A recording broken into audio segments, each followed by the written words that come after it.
What up? What up? What up?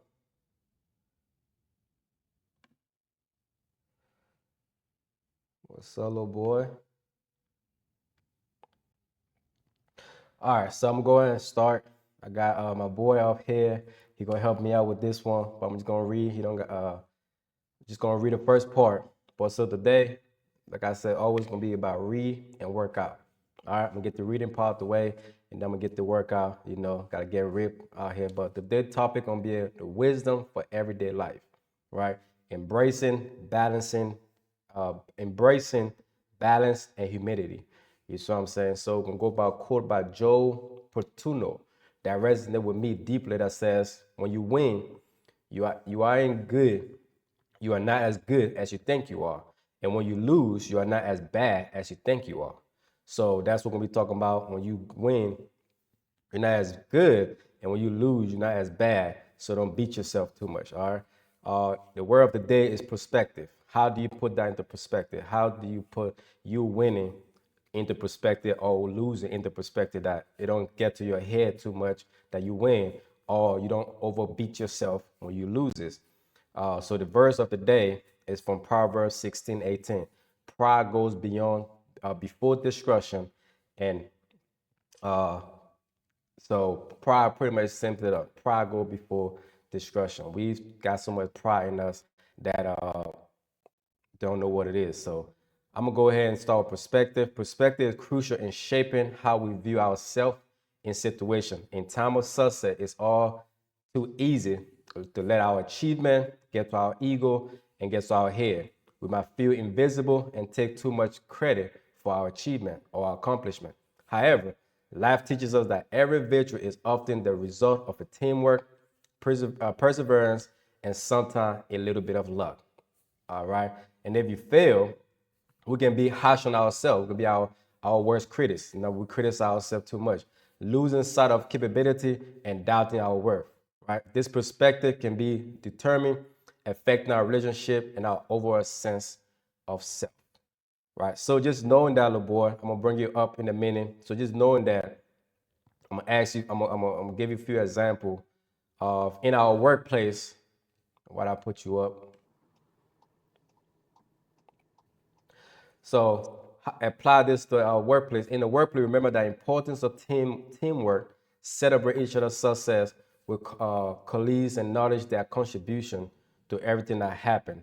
So just knowing the little part, I just want to ask you, how do you cultivate humility in your achievement? How do you become how you put it?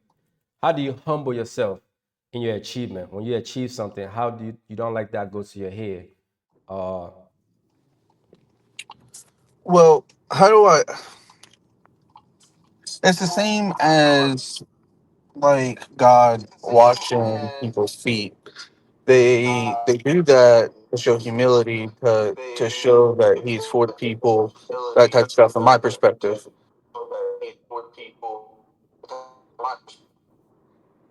um, as far as like showing my own humility, uh, in my workplace, I'm not above anybody else. It's just it's just how you look at things, like you said, the perspective of what you decide to do and how you do decide to humble yourself.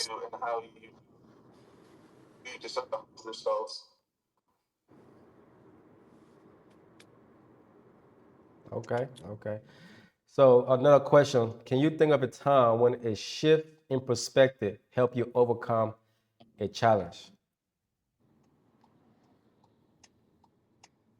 How perspectives helps you overcome a challenge.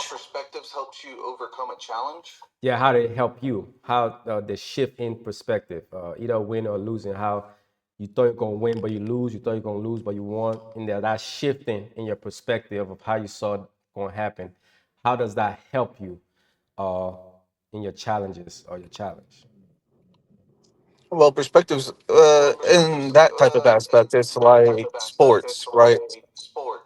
You don't you have to hype yourself up to want to win. You got to get in that right mentality to win.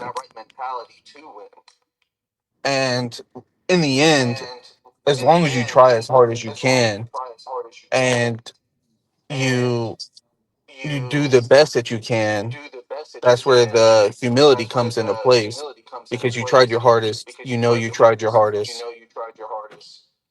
and that's the best that you could do, and then you should be accepting of that in yourself.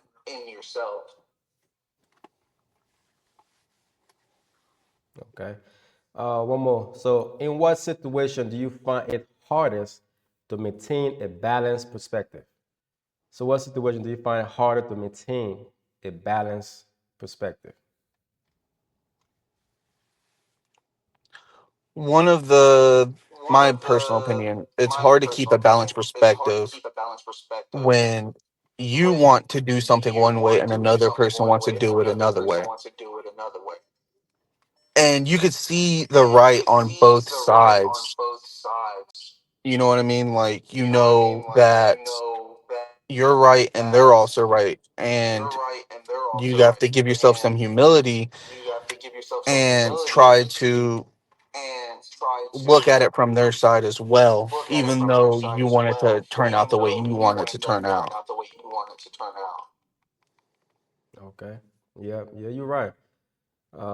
That was gonna be my next question. How do you react when someone else's perspective different from yours, especially in time of success or failure?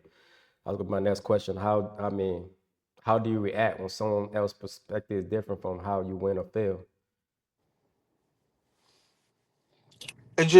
It depends on the person. If you're level headed and you're cool minded and you can set yourself back and you can step back and think of the bigger picture. If you could do that, it could change an aspect and an output of the situation. Everybody gets hot, everybody gets frustrated, everybody upset. It's part of being human. You just have to step back and think of everything rather than just what you want. Did I think I answered the question? Is that what you wanted? Yeah, you answered the question. You mean it's no right or wrong answer. It's all about your perspective and what you feel it is. So I mean, putting that into your profession, how do you think winning and failing gonna? I mean, how does that come to you? Like, if you want a position on your job, but you thought you were gonna get it because everything seemed right. There was no reason why you couldn't get it, but you didn't get it.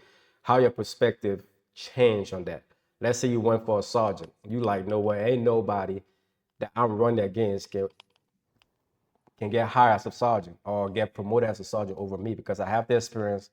I've been here long enough and I've done everything. My DOR is good. So, and then you find out you didn't get the job, they pick somebody else. How does this perspective of your job now, your duty changes? Because you thought you got it, or your friends told you had it, they congratulate you early, and then bam, uh, you didn't get it. How does that change your perspective? How do you handle that?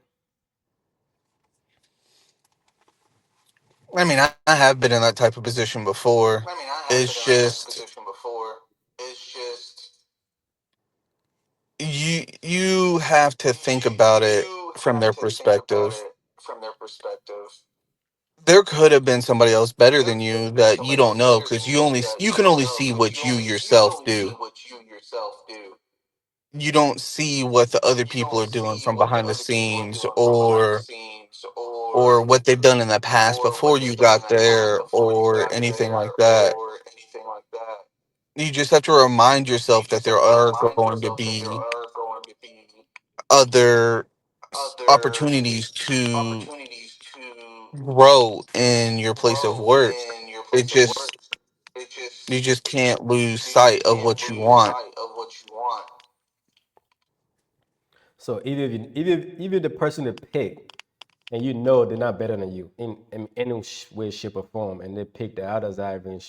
I mean, you pick this dude, and they're like, you pick him or her over me. Like, I mean, I think I don't know, for me personally, I feel some type of way because I'm like, all right, so what do you see in them that you didn't see in me? That's the first question I'm gonna ask. I'm gonna still do my job the best way I can and still try to learn, still try to get better. But I'm gonna still ask those questions. What do you see in that person that you didn't see in me? What did it do spectacularly that I didn't do? You know what I'm saying? Because I'm here on time. I'm always here. My DOR is good. Everything I feel is good. So what else am I missing? What in the bigger picture am I missing that I wasn't picked? And then that person was picked. If they pick somebody outside, yes, but if they pick somebody within, and a little bit of that person, like, nah, that person's sloppy, that person don't come on time, they all were called out, but they got the job over you. How does your perspective change on how you do your job from that point? I mean, you can feel negative about it. Everybody's human. It's just how you decide to act around your workplace. I mean, everybody's grown. You're 18, you have a job, you're doing what you're supposed to.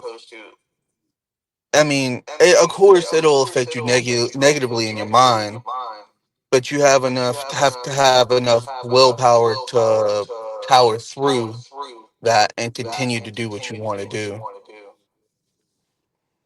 Right, right.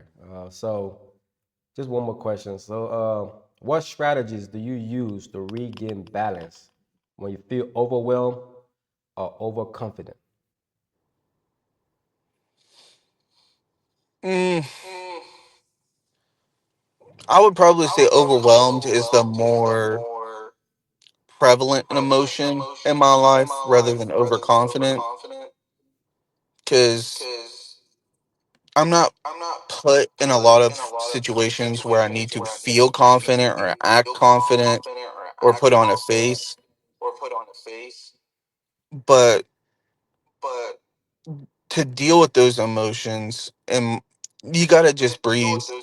You gotta just breathe. You could work out. You can breathe. You can manage your emotions. I know you personally. You like to read scripture and get right with yourself before you do anything. But realistically, it just all depends on yourself and how you humble yourself.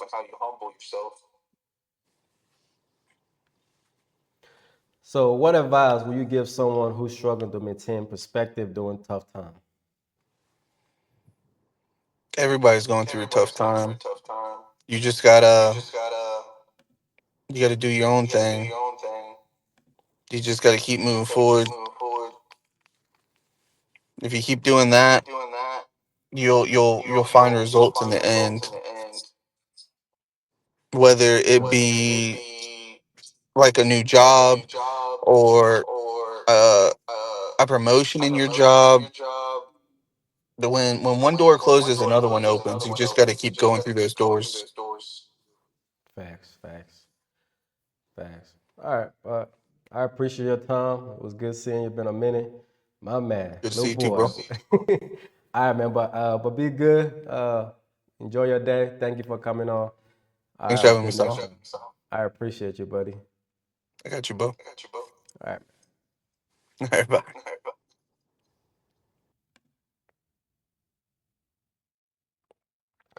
So there you have it. That's my man, the boy.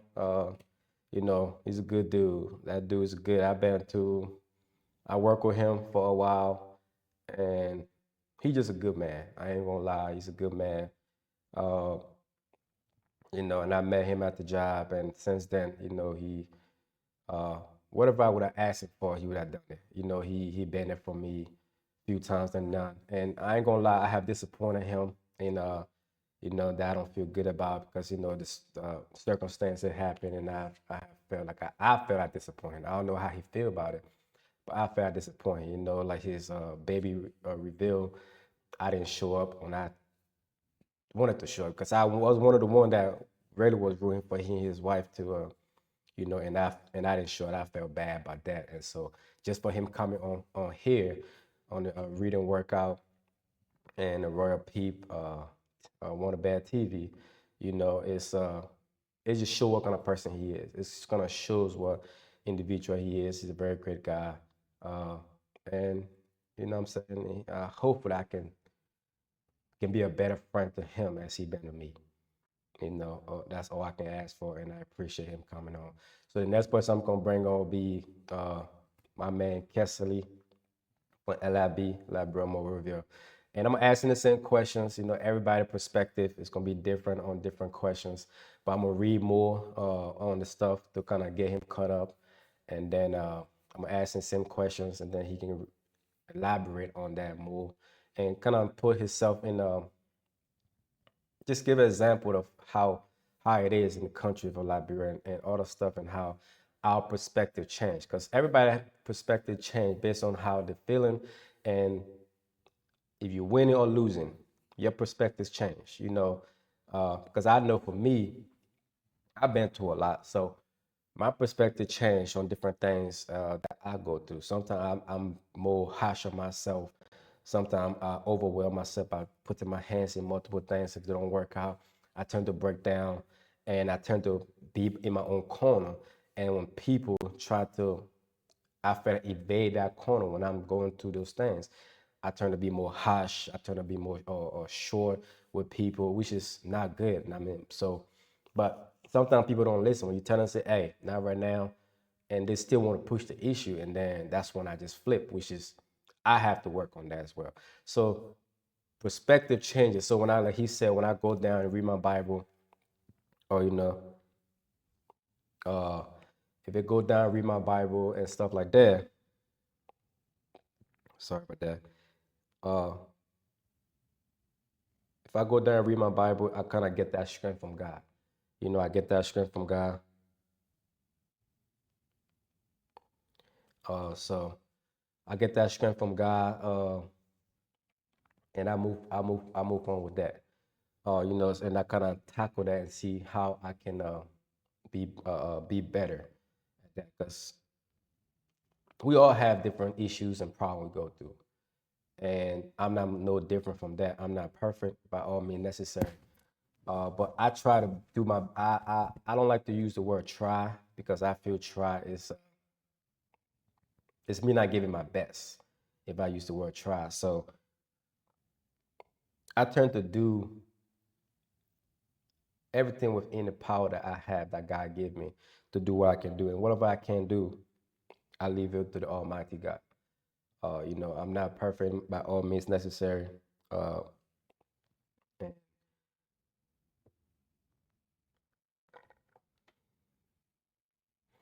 so I'm gonna have another person come on after Cassidy. I'm gonna go ahead and read. Uh,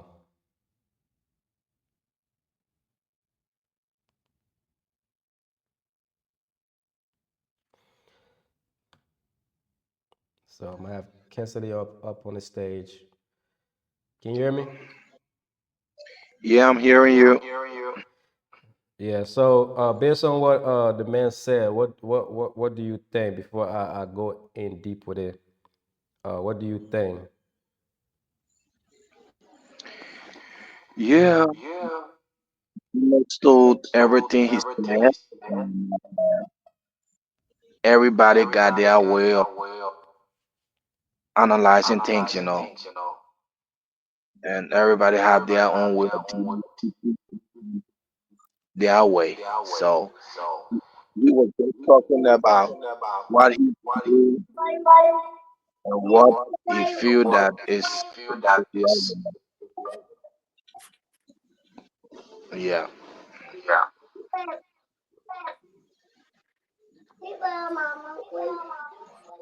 Okay. Okay.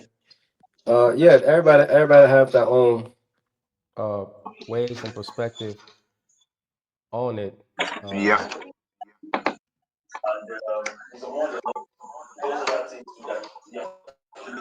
Everybody have their own ways and perspective on it. But at some point, but so Yeah. I'm gonna go a little bit into detail with it, and then I'll bring you on. So I don't know if you heard the topic, but it's pretty much on wisdom for everyday life. Embracing balance, and humility. Okay. All right. So it's pretty much it's the quote that says when you win, you're not as bad as you think you are. When you lose, you're not as bad as you think you are as well. So it kind of is a wisdom that serves us as reminder to us or highlighting the importance of self perspection and in our daily life. So the word of the day is perspective, which is perspective is crucial in shaping how we view ourselves in various situations. And in time of success, it's all too easy to let our achievement and infatuate our ego. So our achievement sometimes get to our ego and get to our mind, think that we on a high horse, that we are in. No, nobody is important to us, right? And we might feel invisible and take too much credit for our achievement. However, life teaches us that every victory is often a result of a teamwork and sometimes a little bit of luck. Teamwork and a little bit of luck, because we can't do anything by ourselves. And during challenging or failure, we can be the hardest on ourselves. Sometimes we beat ourselves down so bad in those situations, losing sight of our capability and doubting our worth. The perspective we can be then affecting our relationship and our overall sense of self. Right. The verse of the day is from the book of Proverbs 16:18. We state, pride goes before destruction. Pride go before discussion. A hardened spirit before a failure. So when you harden your spirit, it leads to a fail. It leads to a failure. So that's the verse of the day. So when we allow pride from our victory to cloud our judgment, right, we become disconnected from the truth of our ability and the role of those around us in our success. We forget to know that we didn't do this by ourselves, that we need this and this person, that person to be able to achieve or to get what we are right now. In relationship and friendship, a humble perspective foster connection, understanding, and growth. All right. So in relationship, value the strength of your friends and loved ones by acknowledging their unique qualities and expressing gratitude for their support. Acknowledge their support during your win and lean on them during your losses. In friendship, be there for each other. Celebrate good times with joy, but also remind each other that a challenging moment does not define who you are. We all have ups and downs, and maintaining a balanced perspective help build stronger bond and a sense of connection. Right. So let's carry this wisdom into our daily life. Remember to keep your perspective balanced, stay humble in victory, which keep you grounded and a kind of and kind to yourself during defeat. So don't beat yourself up too much when you fail or somebody you didn't get what you wanted.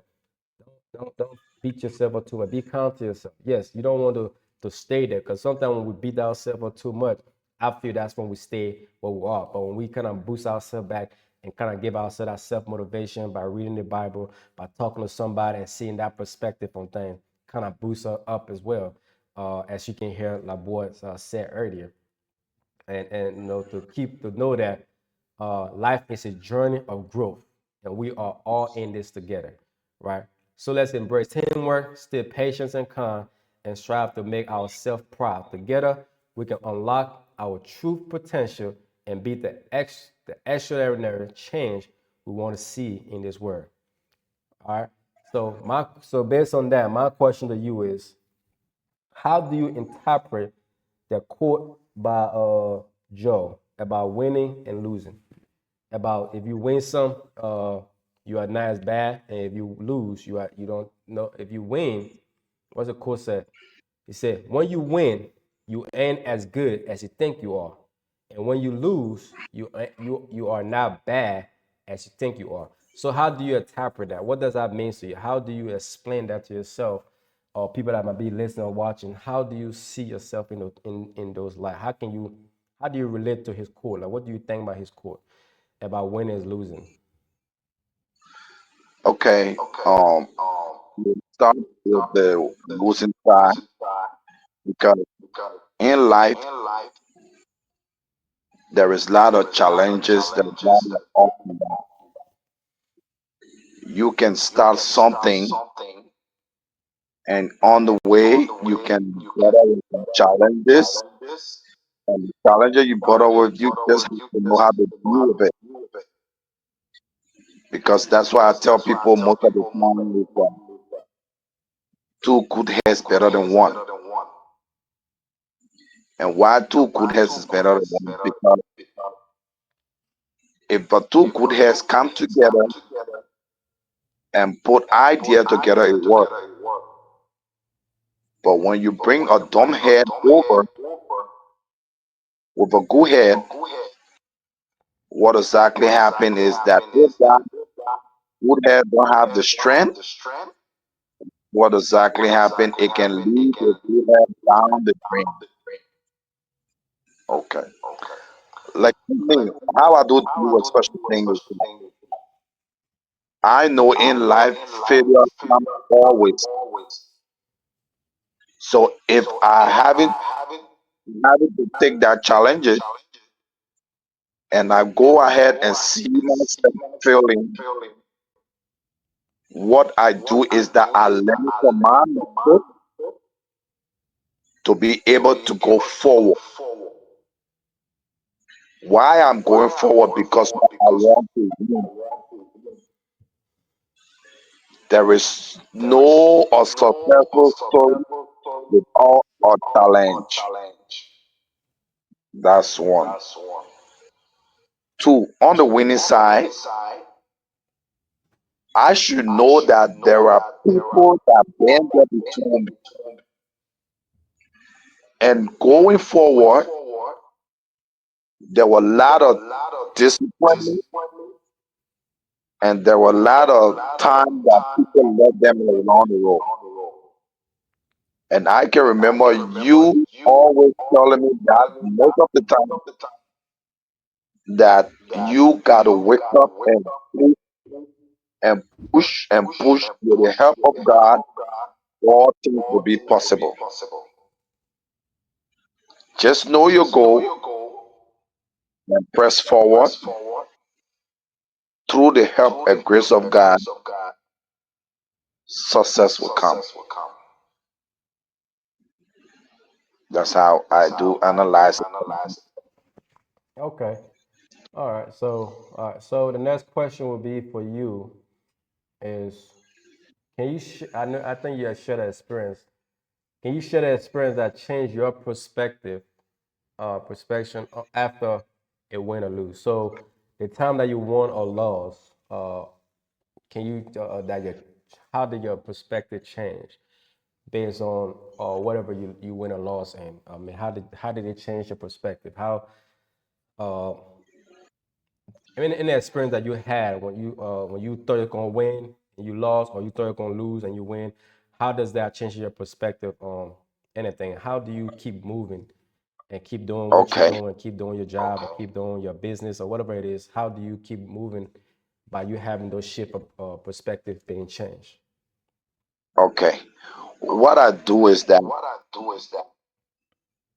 when I met up with that challenge of failure, what exactly as I went into my little corner and I started to read from where I started from, and I started to mark down things that I was responsible for and I need to improve it. That's one. So right after that, when I looked at it, I said that a lesson is learned. I felt disappointed. I felt broken. But what exactly happened is that I encouraged myself that I need to move forward. That's what I did. Okay, okay. All right. So your next question will be, what role do you think self uh, perception play in personal growth and development? What role do you think uh, that plays in your personal growth and your development? No one else but you. How does that play the role in that? Okay, my role in my personal development and perspective you're talking about is that if I'm wrong in something, I I should be held responsible,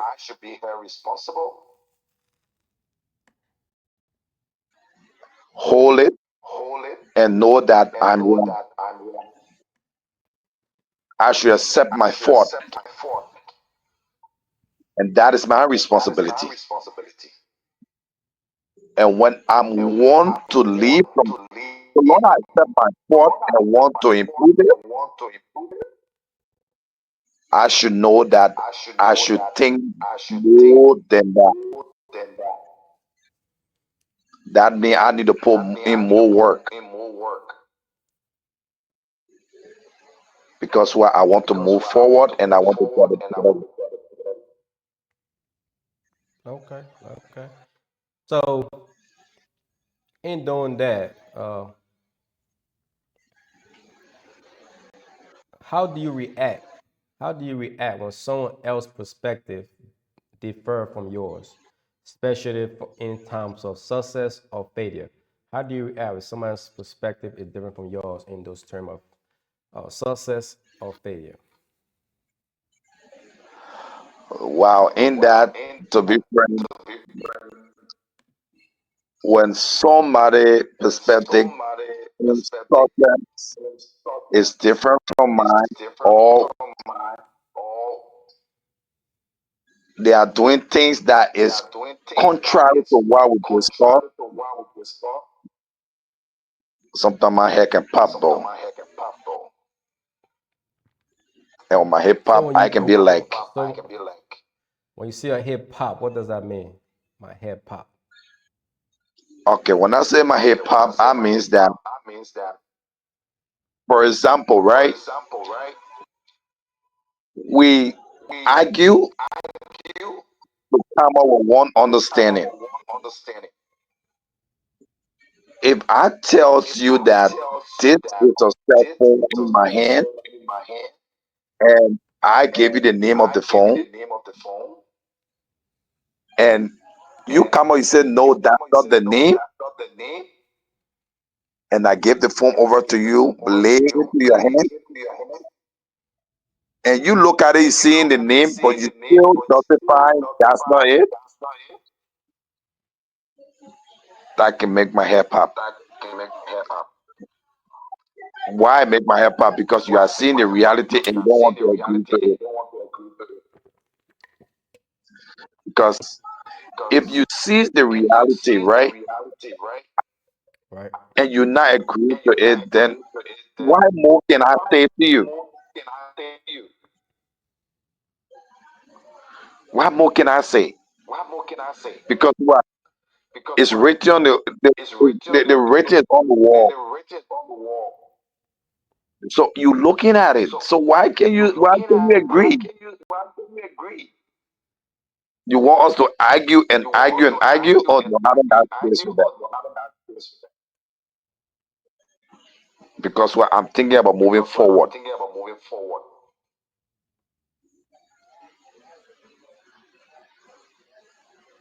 Okay. So in a sense of, if I want to get you right, so in a sense of, if you was to, let's say you was to play the sport or whatever, and Yeah, your the ref say your team won. You know, when we play sport, we very competitive. You know what I'm saying? No, the ref cheat. We won. No, y'all won because they cheated. So if you had to go back with somebody you know on who cheated, who won, and who lost, how does that how does that work for you? How do you overcome that? Do you get mad and curse the person out, or do you get say, you know what, I win. It doesn't matter what you say now. It's over with. On to the next one. We keep it pushing, we keep it moving. How I mean, no, because everybody not gonna have the same perspective. That's what about life. Everybody perspective on different things gonna look different. You know, like I said, yeah, sometimes you're gonna get promoted, and like now that I in a role that I got promoted to whatever position I'm at right now, you know, certain people, uh, some people is happy because of that, and some people is not gonna be happy because they have all type of different things to say. Oh, how did he got promoted? He ain't been this long. Oh, I guess nobody wanted the position. It doesn't matter if nobody wanted the position or what happened. Right? I can get mad and try to rebuttal on that, but that's their perspective, right? My perspective is I feel confident enough to know that hey, I can do the job. I went out for the job. So whatever you think that I don't deserve the job, don't take it on with me. Why are you taking it on with me for? Take it on the people that actually put me in a position. You feel what I'm saying? So how if you were in that same position, how would your sometimes people would say something as joking, but they actually mean it seriously. So how, as a person, do you take that, and how does that change? How does it change your mind? Do you get angry about it? Like you always say, like your head pop, or you want to sit there and argue a lot, or you just want, I mean, how do you go about that? Okay. As for me, I do post most of the time on my Facebook saying that life is a broad road, right? Overtaking is allowed. If you reach there before me, it means that I won't get there. Everybody has his or her own time. We can be working to an area and a promotion can come for you. What exactly I should do is that I should celebrate you so that I can be celebrated Monday. So if I don't celebrate for you, no one will celebrate for me because as I'm chunking my finger to you in negative way, it coming back at me. Okay, that's one. Two, if you get there before me, or we are in the working area, and then I get this job, and then I realize that people around are annoyed. He's not supposed to get this. He's not supposed to get that. We've been here before him. How come he came out? Everybody has his or her own time. It was my time, and there is nothing I can do about it because in life, God gave everyone his time.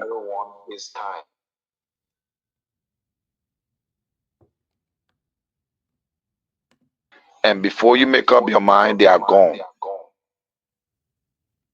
That's why a guy gave a joke on the internet saying that Chinese baby don't last long. And I came out and said, why?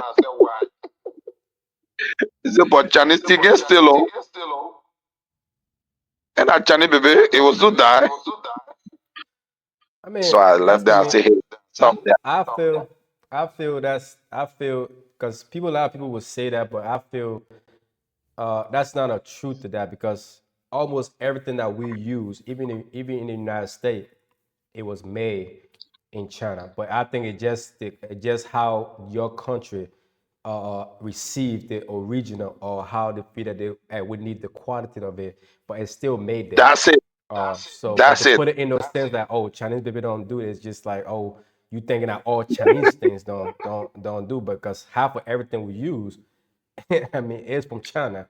End of the day, You, but you're I right. get You're that. right. I can justify. I can, I can justify to that. Chinese got first, second, third, fourth, fifth, all the way to the lowest class. Right. That's why most of the time I tell people cheapness is expensive. Absolutely. And I have came to the realization of that as well. Cheap that does is expensive. It's Very because expensive. like someone once told me, and she says that I'd rather pay the extra money for this things to last longer than trying to get a cheap stuff and I have to keep buying it in the long run. And Definitely, it definitely. did make sense, but first I'm still like, man, why do you need those? I mean, we still want to have a rebuttal like, why do you need that? Why do you need that? But at the end of the day, it's like I rather buy this purse right here for this price that's gonna last me longer instead of going and buy this price right here. That's just gonna spoil, or if I don't use it, it's gonna just uh spoil in the run. So, but we'll go now to the next questions. Uh, in what situation do you find it hardest to maintain a balanced perspective? In what situation do you find it hardest to maintain a balanced situation? Okay, a situation where I find it harder to maintain a balance is when I'm working with a team, and this team we all have a one goal, and we all have responsibility in the team. And some people are there, they just sit and their hands full and they want other people to do their work, knowing that the time, no one wait for time, and time is not waiting for us. We have to run after it. That's why, as for me, in that situation, I love to spit it out right into their face and tell them, "Say, you got work to do, and we got to do it to proceed and to go forward."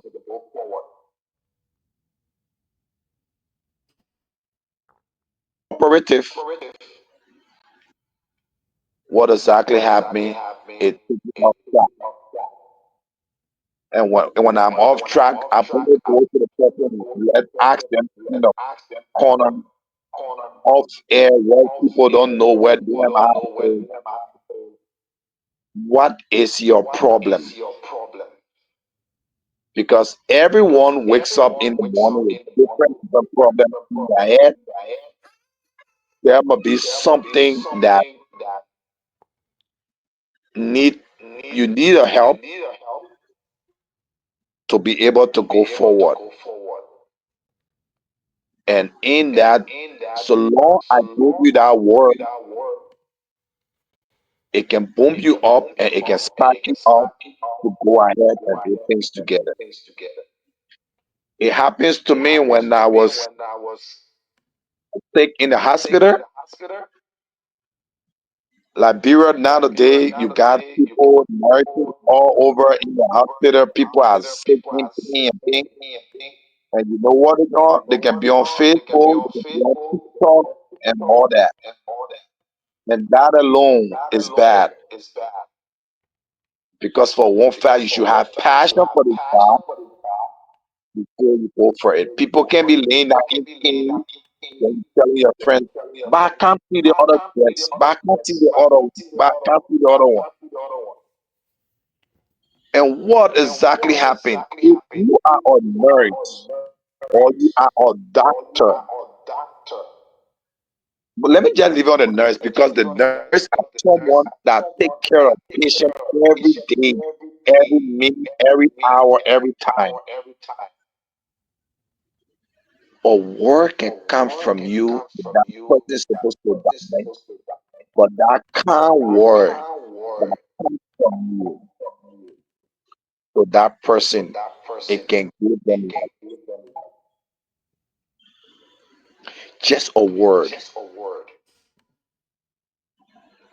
Look, that word that can speak of somebody that can say, "Oh yes, at least I got hope." But if you meet up with a nurse that only on Facebook, on TikTok, in the hospital, and you see that person you in pain, that person coming over you with injection, where will you say, "But then let me just go"? Because the woman I was talking about TikTok, that I'm talking about injection. That's it. Yeah, I get it. Yeah, so pretty much it's just people not taking that job seriously, and it kind of gives you a different Definitely. perspective because everybody would Yeah. say, don't tell me how to do my job. But if I see something that you're not doing, I'm definitely gonna tell you about it, call you out on it. And your Yeah. perspective might be different from mine, but I'm not, I'm outside looking in to whatever it is. So yeah, that's so how do you acquire humility in your achievement? So how do you, in a simple form, how do you still be humble while you winning? Why you don't let that go to your head? You don't let that. You don't start walking like you too big. Like your doo doo don't stink no more. How do you take that? How do you acquire that? How do I take that? Like for me, on my side, when I'm not winning or when I have a team and I'm trying to input into them and they are not getting it, it hit me hard because I'm putting in time to make a successful team and you are not looking my side. I will get pissed, and when I'm pissed, I will sit in my corner and give you a little space. And when I give you the space, what exactly I'll be thinking in my head? What exactly can I do for her to understand or for him to understand our goal? And in that, I will ask the Holy Spirit to intervene because He's the best comforter and He's the best teacher. Because I can do it on my own flesh. I ask God to intervene for me so that at least the person can know that yes, this is it, and through God, everything is possible. Yeah. Okay, for me, that question how I acquire humility, it just I don't forget where I came from. I don't forget the people that helped me get the success or get the accomplishment. Uh, because you can never do one thing by yourself. You can't do anything by yourself. You need uh, people, quality people to help you. Friends. Not just any friends. Friends that want the best for you. Friends that strive to be better for themselves. They help you, even if they don't physically help you, just by them putting ourselves out there, just by them doing what they're doing and kind of encouraging you too and showing you that, hey man, this is what we're doing right here. You're out. Just doing that as well. You can't forget where you came from. Like we all came from Liberia and how we all used to live. And then when we come to America now, we act like we are big and bad. That everybody that over there is beneath us. Oh, Which is oh not yeah. which is not the case. Everybody can come over here too. So when I gained that accomplishment, because for coming here, it's an accomplishment by itself because now I came here for a country, and then I have an opportunity to be able to live, to work, to be able to support my family, or go back home and be able to help build the countries as well. So I feel like my one way I acquired that is not forgetting where I came from. It's not forgetting who helps me on my journey. Who my mom, Just, just, because just, nothing. just, just to add up to that, that's why I do tell people, I don't care how high the eagle can fly, it always comes down to drink muddy water. The eagle don't drink in the air. It comes down to drink muddy water. So I can tell people the road that you walk on, don't never fall it because you may pass that road again. And if you pass that road, you will meet up with someone that you knew. Yeah, I can remember all the time were in Guinea, Zedekore behind that rock. You can remember some of that chicken we used to eat.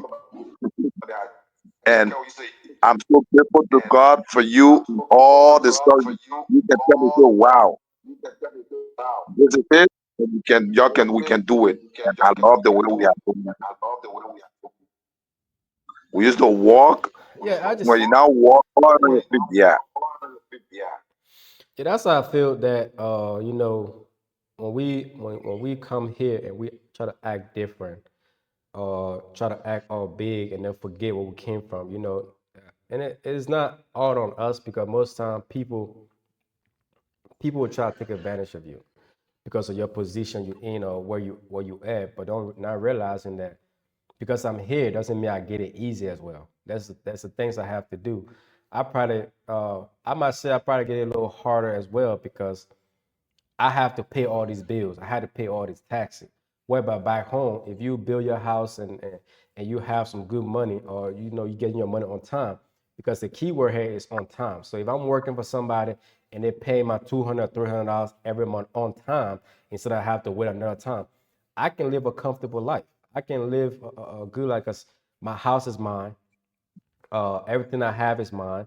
I don't pay that much tax for now.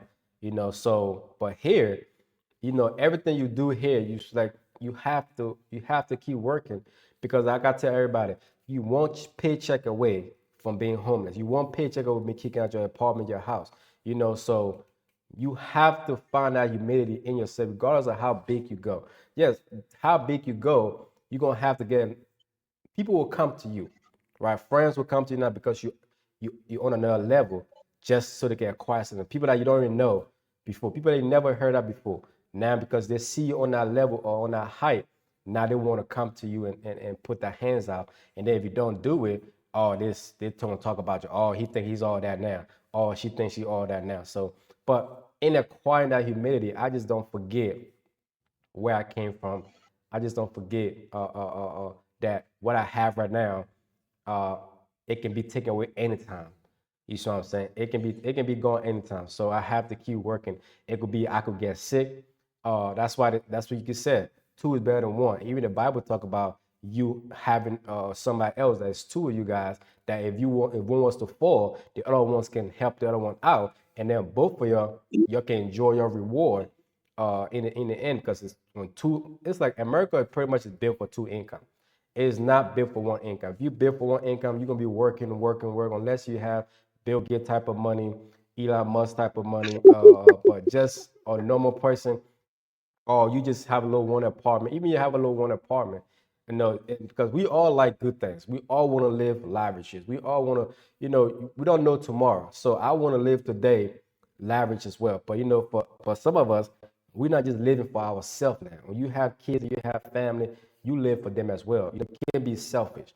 I can't go out here and just do anything because oh, it's my life. Yes, it's your life, but you're not looking at people that are behind you, that support you, your parents. That's a selfish way of living. If you don't put them in the picture as well, and you go out here and just live your life any type of way, because those are people that are gonna miss you. Those are people that are gonna not gonna have nobody else. You don't know what effect just you get out the picture that can play on them. You know what I'm saying? On your mom, your dad, your brother, your sister, or whoever friends or family you have made along this journey called life. You don't know how that gonna affect them. You see what I'm saying? So by being selfish and just doing anything you want to do and just living life, yes, it is your life. You come here by yourself, you're gonna go by yourself. But when you come here now, you have people that care about you, that love you, that want to see you grow. Not everybody, but most of the people. So I would think that. So when I get to another level, I still try to humble myself. I still a lot of us when we start to get money, it shows on us. We want to wear the best shoes, the best clothes, get all the rings and this, that, and the third. But I'm no bit different. I can get all the money. I still want to look simple. I still, so long I'm comfortable and simple. You know, I have seen a lot of rich Caucasian people, and the simple thing they look so simple. You know what I'm saying? It's like when you put Jay-Z or all these famous rappers, for instance. When they started coming up, you see now a chain. They got like, I mean, chain up for days. But the more money they acquire, they change from two to from five chains to four chains to three chains. To altogether, chain is gone. You know, I don't want to sit in the room and he look at me like I made out of money. I want to sit in the room when I speak money. You know, my mind is get different. So that's why I look at Especially these guys now. That doesn't matter how much money I get. I want to be, you know, humble. You know, people gonna still come to take advantage of you. That is not even your own family will try to take advantage of you. If you worry about that, you're not gonna be humble. You're gonna be selfish. You want to just grab yours and be me, and it's not all about you. It's never all about you. You know, I feel my like Denzel Washington. I think Denzel Will Smith said it best. It's like the gratitude. I tell with Denzel Washington, the gratitude of you giving somebody and seeing that smile on that face. That's what keep me going. You know, when I do something for yeah. somebody, they appreciate it, and that smile and that gift on that face, like when y'all talk, go give that individual those rice and stuff like that. And especially when we give the Omar Zing and how she would dance and she would just it's we look at it as a simple thing, but the other people, that's is that's not simple Or joy. because Or joy. they cannot just get it. So it's not a simple thing. It's you know it's not simple to them, but to you it might be simple because you have it or you used to having it. So to you it might be simple, but to them it's not simple. So when you look at that, when I look at that, that keep me going. That keep me want to be just keeping just like I said, just keeping going. That I don't have it. It's a blessing to curse because I like that so much that when I don't have it to give it and see those smile on people's face, I feel some type of way. You know, now I start being hard on myself. Now I start to break myself down and stuff. Then I have to catch myself back like, hey, they're gonna be good regardless if you're here or not. They're still gonna be good. Just do what you can do. Do what you can control and let God take care of the rest. When we try to control everything, that's when we get into issues and stuff like that. Let us get just control what we can control. So the next question I want to ask you would be, what role do you think self-perception play in personal growth and development? What role do you think having your perspective, self-motivation plays in your personal, not nobody else, but your personal growth and development? What exactly happened is that it makes me to know my wrong, and it makes me to move forward, and it makes me to know that life is a stage, and no one can do it for you. You got to do it for you. And in doing it for yourself, you must know that you are capable, and you are doing it for them also. You almost like a step. You are a step because people are there and they are going to learn from it. Like as you stated, you know you got children, you got family. Anything you do, wrong or bad, it goes behind you.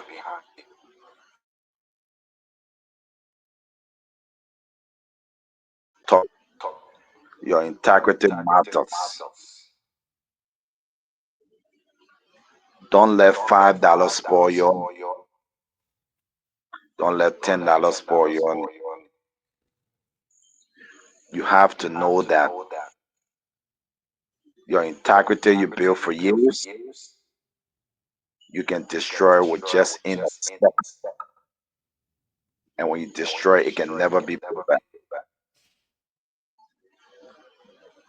And your family that are coming behind, you have to leave that legacy. But in Liberia, it's on the opposite. You hear somebody with better and say, "Oh, something that's going to develop the whole nation." Oh, but any man still there, you in Liberia. No, something that they do. That's going to invest or develop farm. One person is getting rid of it, and at the end of the day, they go scot free, and there is no persecution for them. That's why most of the time they come out and say, "Oh, but the man stole the money, but ain't there in Liberia." So that be the man. An old man told me before, which of course I can always remember. He said, "You use the old map to plot a new map. Why you use the old map to plot a new map? Because the error that is done on the old map will not be repeated on the new map." That was his response, and that is right. But nowadays in Liberia, people do things and they go scot free, and they will just say, "Oh, you're forgetting the man of Liberia, may you leave it." And tomorrow our children will ask us, "Okay, this stuff that you said that grandpa did that was not right. How come you saw it right, but why is it you did not intervene, or why is it you did not do something about it?" Then we'll start to scratch our head, because we are the pillow for our children tomorrow, not today. Yeah.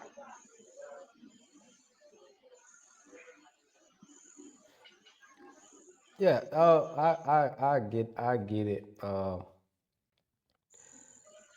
So so I already asked you, how do you react on? I don't know if I asked you, but how do you react on someone else's perspective? I think I already asked you that. Uh, Yeah. but but what strategies, if somebody was to listen, what strategies do you use to regain balance when you feel overwhelmed or overconfident? What strategy do you use if someone was to live? If you were to give someone advice and you say, "No, I use these and this, how it helped me." The what strategy do you use if you feel overwhelmed by a situation or you feel overconfident over a situation that bring you back to that humidity stage? So you can answer that. Then I'll have Miss Jazz answer it too if she wants to. Uh, Yeah, for me, one strategy I do use is that the first thing, I should sit and realize what I went wrong, what mistake I did, because for one fact, every human is entitled to a mistake. And when I know every human is entitled to a mistake, I should know that I got different way of reasoning and another person got different way of reasoning. But as I stated earlier, two good heads better than one. I should go into my corner and look at it and say, "Okay, this one, yeah, I mess up,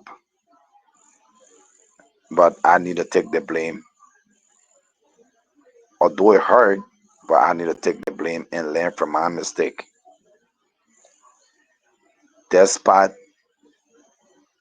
there'll be some voice that come from people here and there, but so long I know what I'm heading for and what exactly I want to do, and I should know that I mess up and I should go ahead to correct it. because so long I can realize that I mess up and correct it, though it will hurt me, though I will feel bad about myself, but I should learn from my mistake and move forward with it. Yeah.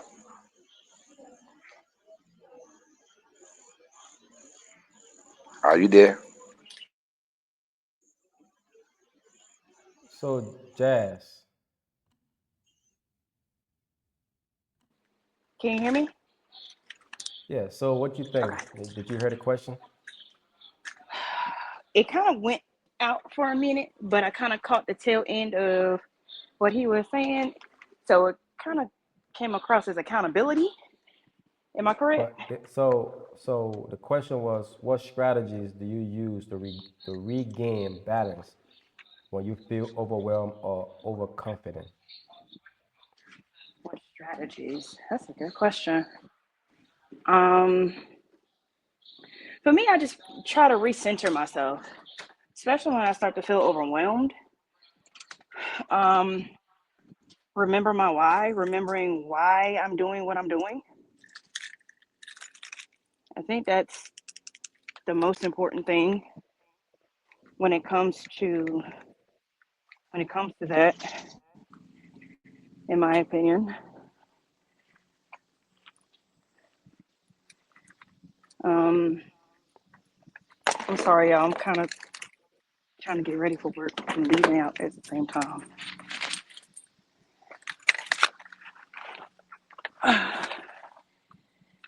But I'll probably say that just kind of got to figure out your why and remember your why. And when stressors come, it's life is full of stress. It's just how you deal with it. Sometimes people don't deal with stress the same way as somebody else does. All right, Em. Have a good day. Love you, babe. Love you too. Be good. Okay, so we're gonna move on to the next uh, question. So the next question pretty much is so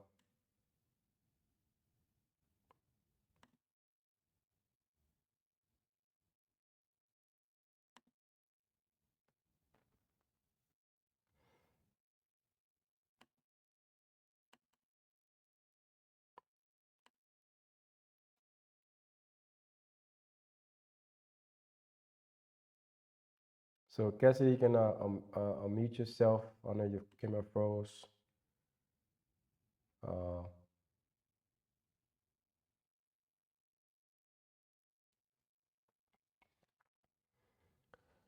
I think the camera froze. Yeah, it's froze. He got out.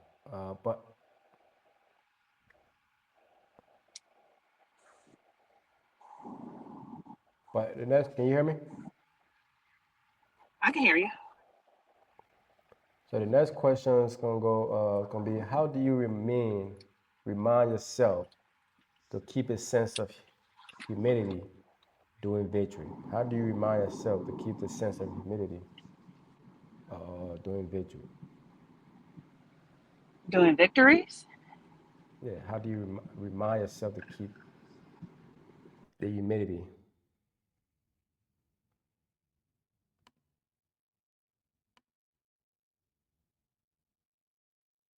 experience victories. I go back Yes. to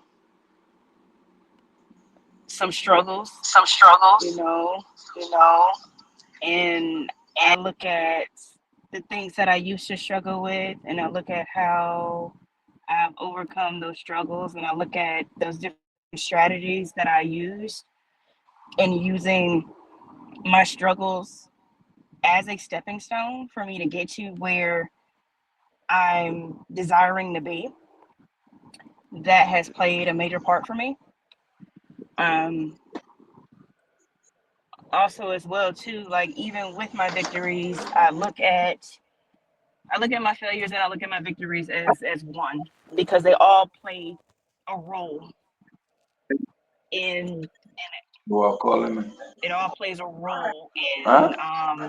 in success because you can use. both both ways of how you became successful, but you can also use the ways of how you weren't successful for you to become successful. So it humbles you, it keeps you humble, in my opinion. It keeps you humble. So is that how you remind yourself to remain humble? I look at my struggles. Like I sometimes I can kind of sit back and I'm like, dang, I remember when I used to struggle with this. I remember when I used to cry over this. I remember when I used to get so mad with this and I just want to throw in the towel. But I'm glad that I didn't throw in the towel. For me, it's I look at how many, it doesn't matter how many times I've restarted something. It's the fact that even though I wanted to throw in the towel, I never threw in the towel, which allows me to stay Okay, humble, which allows me the opportunity to keep my mind open to learn and to grow. got you. You can't cap yourself off like that, because if you cap yourself off, you're you're you're going to be complacent, and complacency is not the place that you want to be, especially when the world is moving, everything else is moving. Got you. So I'm gonna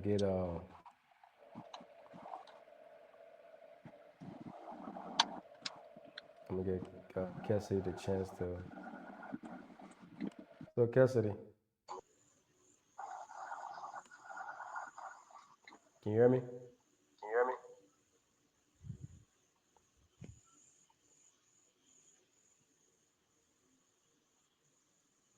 Okay.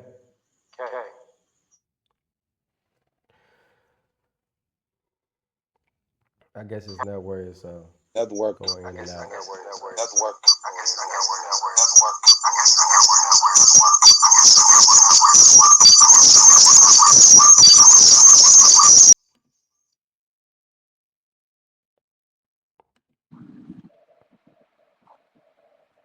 I think his network is going in and out. Sorry for the difficulty. Hello.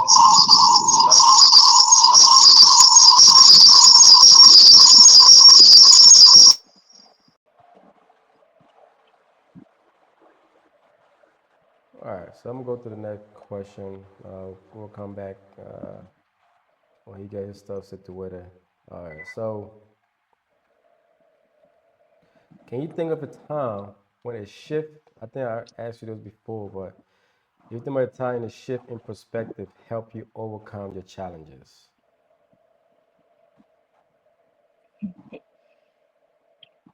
When you keep doing the same thing over and over again, definition of insanity, sometimes you have to look outside the box. Sometimes you have to be willing to look at it to look at it a different way in order to get to where it is that you're desiring to be. Like that old cliche saying, there's more than one way to skin a cat.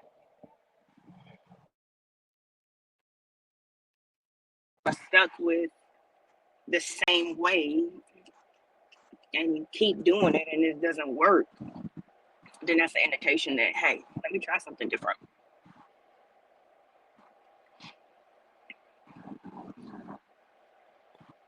Okay. And even though you try things differently, So, you just have to get based on out your everything, what comfort zone. advice will you give someone struggling? We as people, we tend to remain in our comfort zone because we don't want to feel uncomfortable of doing.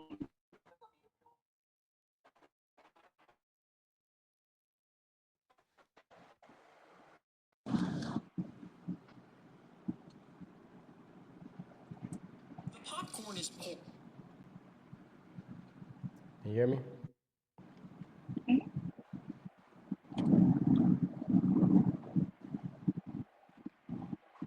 Did you hear me? What I said? Yeah. Okay. So, the last question will be what advice will you give someone struggling to maintain a positive perspective during tough time? kind of struggle with But that how sometimes. can you tell them to balance doing tough time and doing happy time? So how can they, especially during tough, we'll start with tough time and then we'll go with happy time. Uh, I kind of struggle with that sometimes. Um, but once I kind of regulate myself through whatever situation it is that I'm experiencing, I always have to remember that troubles don't last always. And I also have to remember too that whatever it is that we're experiencing, the trials and tribulations that we're experiencing, it is for our good. It's developing us, it's molding us to where we need to be, even though it's uncomfortable, even though it's not fair sometimes. Um, it allows us to actually just stand 10 toes into that storm. But once we come out of that storm and we're actually able to see the bigger picture and not just focus on one spot or one particular area of that picture, then we're able to kind of find ourselves in a more positive space, in a space of gratitude, in a space of being thankful, in a space of just getting to in a space of getting to where we know that hey, we are overcomers, regardless of what it is that we experience, regardless of what we feel, we are overcomers.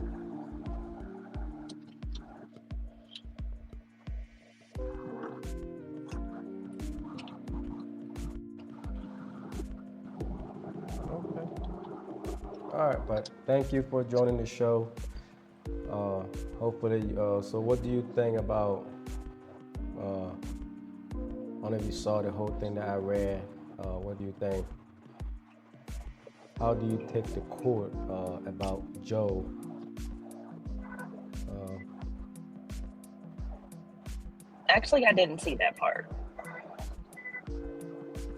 so how do you take Mr. Joe quote that says, "When you win, you ain't as good as you think, and when you lose, you ain't as bad as you think." Like pretty much, uh, how do you interpret that?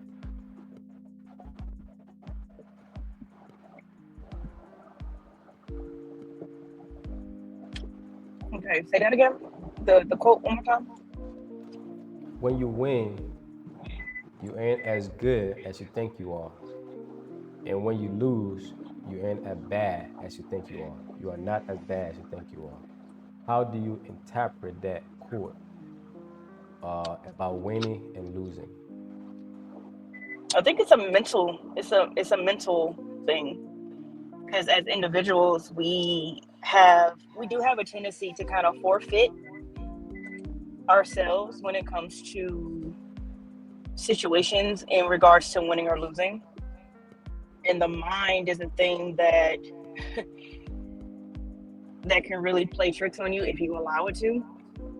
The way you speak to yourself is the way that you're going to internalize it. And when you internalize it, it plays out if you're going to put your best foot forward when it comes to whatever the situation is, or you're just going to kind of slack off in it. So when you think about winning, some people have the tendency to think that winning is, oh, I got this, I mastered this, I'm good, I don't need it anymore. But that's not what winning is about. Winning is about educating yourself. Winning is about expanding your knowledge base. And it's not just for you, technically. It's for those who are connected to you. It's for those who are around you.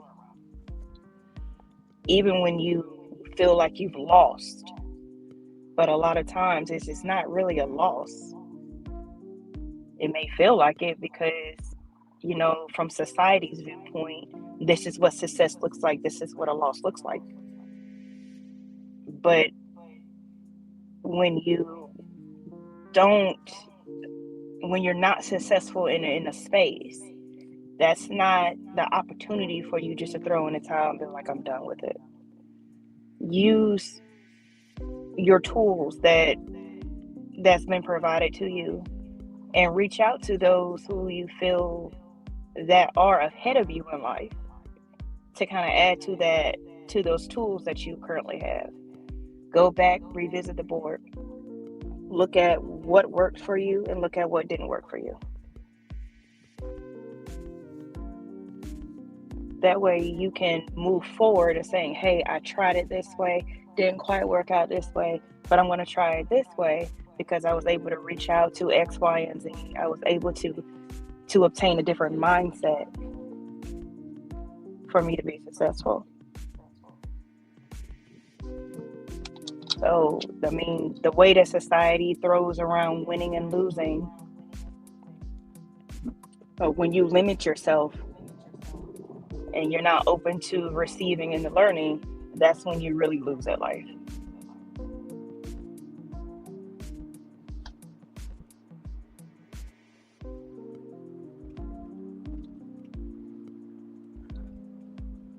Yeah, you're right. When I look at that, I just feel, you know, sometimes when we win, we think we're better than the next person that lost. So that's why it pretty much said, we don't, because we win doesn't mean we all die in the bag of chips. Because it's like sport. Like you can take LeBron James for a second. He's new as one of the best, the greatest basketball player, but not every time he has won. And because he lost doesn't mean that he's still a bad player because he loses. Right. They just feel that team at that point, uh, did what it's supposed to do and it needed to do to be able to win. Doesn't take his greatness from him, doesn't take the greatness from his team. His team might not played good that day, and the other people played great. But it still doesn't take the fact that he's still a great player individually, and the Lakers team might be, a good thing. Just they didn't pan out to be like the team that lost to the Mavericks, the Miami Heat teams that lost to the Mavericks. The Mavericks wasn't better than them, but they didn't. The Mavericks played a different ball than the Heat did. So because of that, the Mavericks won. And who knows what would have happened if LeBron James would have won that. If the Heat would have won those games, that championship, that 2011 championship. If they would have won that, who knows what would have happened. So because you win doesn't mean that you all good and everything. Because the next man gonna come behind you gonna win. You gotta keep on doing it. It's like a drug. If you keep winning, you gotta keep winning. You can't, you gotta still keep that urge to keep winning. If you don't, somebody else gonna take that tone from you. But because somebody else took that from you doesn't mean that you're not good no more. You're not a winner. No, it's just that, hey, it's somebody's time to shine. It's somebody's time to get there. And the same thing as losing. When we lose, sometimes we beat ourselves up. We lose a partner, or we lose a job, or we lose something. We get all beat up and worked up about it. And then we kind of criticize ourselves the hardest and then break ourselves down so much that it's hard, because in the day we got to be our own motivator, and we beat ourselves down that hard. Who gonna pick us up? Right. Who gonna be there for us to pick us up and say, listen, you got this. You have to pick your own pieces up. That's why a lot of people says that when you get knocked down, get up. And I had to listen to somebody else's perspective on that too, saying, no, why would you want to get up when you just got knocked down? You have to sit there for a second. You're already on your back. The only place you can go now is up. So if you get up, I don't know if you've ever been knocked down, but when you've been knocked down, you get up, you feel more dizzy. When you feel dizzy, when you just get up, it's easier for that person to knock you back down, or the same thing that knock you down, to knock you back down again. So why not take a moment? Relax back a little bit. Not stay there all day, but get your thoughts together. When you get knocked down, look up. That's why when we thought in my profession, when you get knocked down, you don't just get up like that. You twist your body certain ways to make sure that you block whoever is coming to harm you, and then you get up. But when you just knocked down, or you just fall and got up, you feel more dizzy and you fall back down. I don't know if you've seen somebody been knocked out when they been TKO and they try to get up, they start to dance. And then if you Yeah. start dancing, you get up. I'm gonna hit you back again. So, but if you sit down and you sit up for a few seconds or whatever minute you can take to sit there, not just stay there, but if you sit there for a little bit, you will see why did I got hit down? How did I got hit down? That way when you get up again, you can be all right, I'm not doing that again. Now you can have a clarity to see now, okay, I see what I messed up at. I see what happened. I see, you can see more down there. And if you also just get up again because you want to prove something, sometimes we want to prove something that we good, we just hop up and get up, and then when you fall back again, you're like, oops. Sometimes you fail 3 times in a row, and if you don't get it, the fourth time can be detrimental to your health or somebody else. So I just look at all the win and losing that we need to be a little bit not too harsh on ourselves. You can't lie to yourself. You had to come to the realization like, hey man. So I just like that quote that says, if you win, it doesn't mean that you're not good as you think you are, and if you lose, you're not as bad as you think you are. So it goes either way. So because that's when that humanity can come in, because you're winning, you have to be humble. You still have to. You can't forget where you came from. You don't want to keep looking back on that, but you can't forget where you came from. You got to keep moving forward. So, you know what? If I feel like I'm going down this rabbit hole again, that plays me where I used to be, or gonna put me back where I used to get, I have to take another road. I have to find another avenue. I have to sit down and say, you know what? Let me think life through. If I'm, like you said earlier, doing the same thing over and over, expecting a different result, it's insanity. You see what I'm saying? You want to do the same thing over and over, thinking that something gonna happen. No, you got find something else to do. Find another road to take.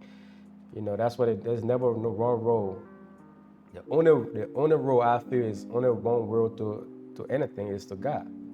Because he says there's only one way to me. There's no one like me, there's no one can be me. And it's only one way to me, which is, live according to what he wants you to live. A lot of other people think there's different ways to God, but he says himself there's no one way to him. So for our goals, so now we look at in reality, there's a lot of ways to a different place. Like if I want to go down to Charlotte, I can take different route. I will get the same place. You know what I'm saying? If you're doing a different job, as long as you're doing it in a way that stays in that guidance of your policy or procedure, whatever you have, and you'll still meet up the same place, I mean, why not? So we all gonna have different perspective on different things and how we see things in relationship or marriage or on the job. Nobody gonna have the same perspective. How boring that is when y'all got the same perspective on something. Something is cute at a certain point, but as time goes by, it get boring. It's just like, all right now. Sometimes I feel like you just mugging me. Sometimes I feel like you just saying because I'm saying it. It's Yeah, there's no authenticity in there. Yeah, sometimes you just feel like even if it's not like that person genuinely just agreeing with you because that's how they see it, or they're just being lazy. They don't want to put anything there, so they say, okay, I agree with what she's saying to her, this, that, the third. It get bored. You sit there like that, and you can't think for yourself. Like I gotta think for you. Let me say, Yeah. like do something else. You know what I'm saying like really, like come on now, stop being lazy. Do the Yeah, work God too. did You know what not I'm give saying? us two So. heads. Right. So, and everybody's not the same. You can put 5 people here. That's why when a lot of people say the Bible is not real. Can you imagine what over Yes, 30? it I don't is. know, 12 or 38 people wrote the Bible, and it's how many? That just shows that there is one person that gave all those people those knowledge to write those things. You know what I'm saying? And if you put 5 people in the room right now and getting a task to do, I guarantee we all gonna do it differently. No, we all gonna think about different ways to do it. Right. So, and can you imagine you putting 38 people in the room to write the Bible? The only Yeah, way that different Bible gonna be the perspectives. same if all those 38 people, just one person writing it and everybody just at the 37 just agree. Okay, yeah, that's fine. Yeah, okay, we'll go with that. Then now, and they just copy it, like a homework, and everybody just copy it. But if you take 38 or 40 people and place in different part of the word and say, all right, go ahead and write this. Don't use nothing else. Just go ahead and write to get the same topic. You're gonna have different answer for the same topic. Yeah, So definitely are. that's how perspective come into play. Everybody have different perspective on how different things happen. You know, how if you get any life insurance, you know, like the guys today says, hey, this is my money. I'm working for it and I'm going to use it. I'm not leaving you nothing because I'm gone, I'm gone. You know, I'm gone, I'm gone. It doesn't matter. While you're here, y'all can use it with me. But when this dude right here is gone, he's out of here. You know what I'm saying? So, but everybody got different perspectives. So what you feel about the verse of the day in Proverbs 16:18 that states, pride goes before destruction. Oh, What can you elaborate on that? oh yeah. Too much pride. And and that's the thing too, like people kind of misconstrue that. They feel like, oh well, so I can't be prideful. It's you can have a sense of pride about yourself. You can have a sense of pride about what it is that you're doing, where you're going in life, but the Bible is not speaking on that. The Bible is speaking on being boastful, being the sense of arrogance, the sense of feeling like you are better than and that you can never do any wrong. And pretty much if you're not flawed. But that's what the Bible is speaking of. The Bible is not speaking on having a sense of pride about yourself, having a sense of dignity and self-respect.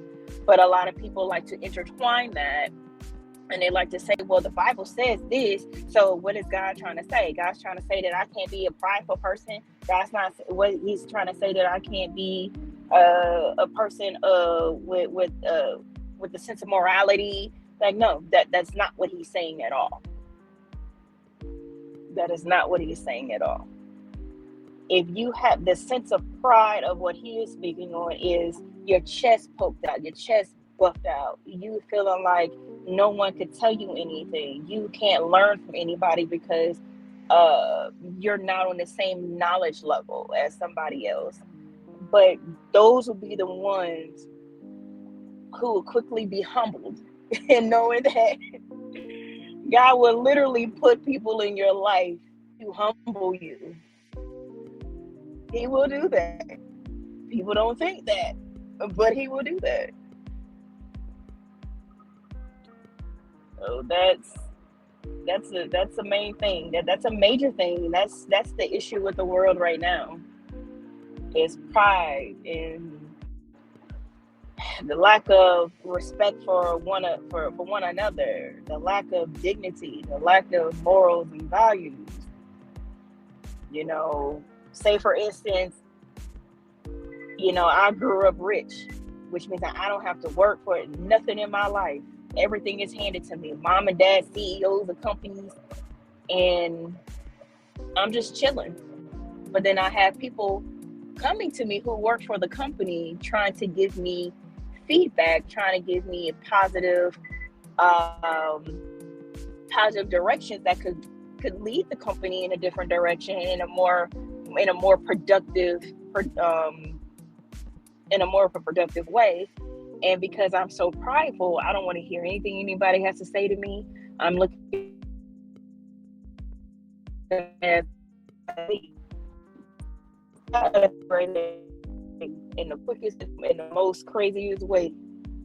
You'll start to kind of look at yourself like, okay, what is really happening here? So it's okay to have a sense of pride about yourself. It's okay to have a sense of pride in what it is that you're doing. Pride in showing love and dedication to your careers, or to oneself. But it's never okay to be to take that in a sense of, or to use that in a sense of being hateful or disparaging or degrading to someone else just because they're not in the same range as you are in. We can all learn from each other. There's something to be learned on an everyday basis.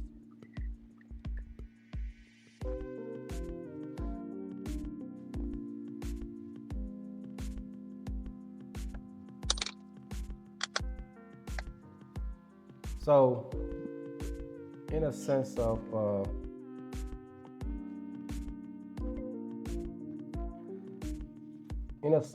sense of the verse, how does this verse influence your relationship with others, particularly those who displays anguish or pride?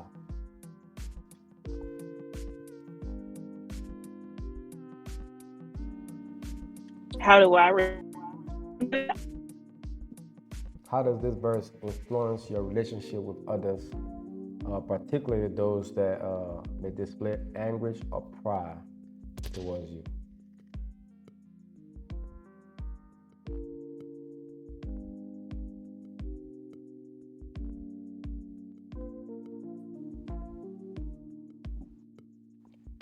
I'm sorry, my connection isn't stable. Can you repeat that?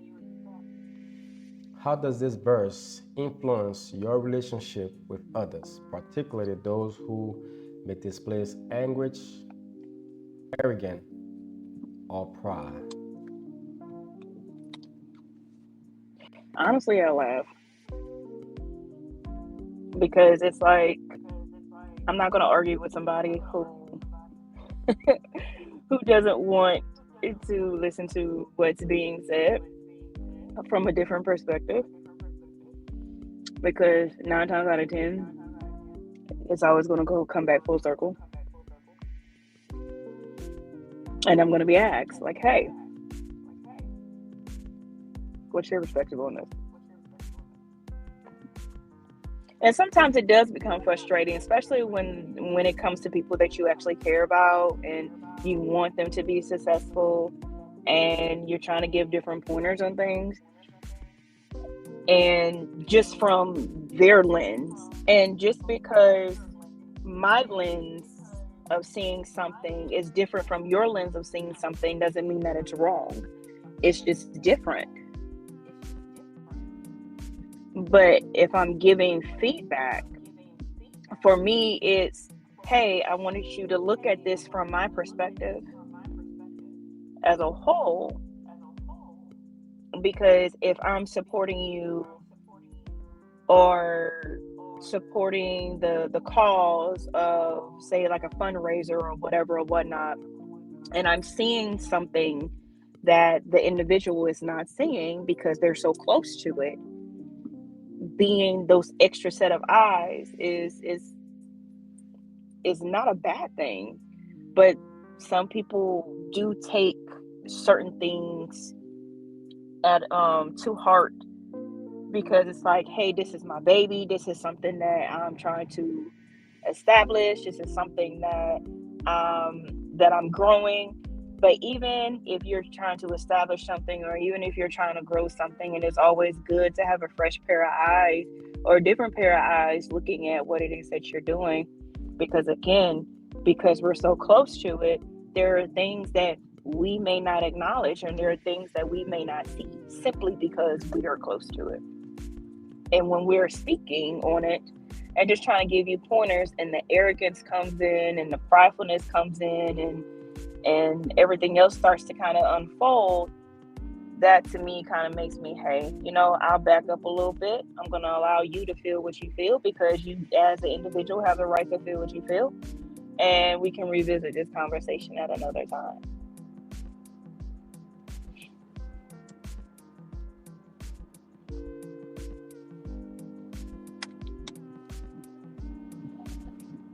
All right, thank you for that. So, just listen to that. So, how can you?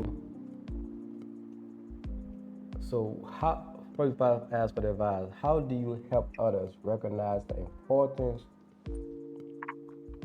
of not being prideful? Or what advice would you give to someone who struggled with being over proud or arrogant after achieving success? I think for me, it's anything that I'm successful with, or anything that I am not successful with. I always remember who was there with me. I always remember those who added time, um, who have given me the time. And I feel that that's very vital for anybody that is going through anything to this nature. Is you have to remember that, you know, you have supporters, you have people who don't necessarily want anything from you but for you to be successful. So they're going to give you the input, they're going to give you the tools, and give you or get you into the connections to where you need to be for you to remain successful, and for you to elevate, to evolve and elevate. It becomes an issue when pride comes in the way, and people feel like, well, I didn't, they'll say the thing of, well, I didn't ask you to do this, or I didn't ask you to do that. No, you may not have asked me, but because I care about you and I want to see you be successful, I'm going to help you get into position to where you can be successful. And sometimes people fail to forget that God does for a reason and for a season. And as individuals, when success hits, some do tend to forget that. But then again, this is where God has a tendency to humble people and say, hey, you did not get to this space on your own. Not saying that you're looking for recognition for anything, but it's just that dose of reality that as quickly as those that were around you to help you get to where you're going, you can easily lose it and quickly lose it.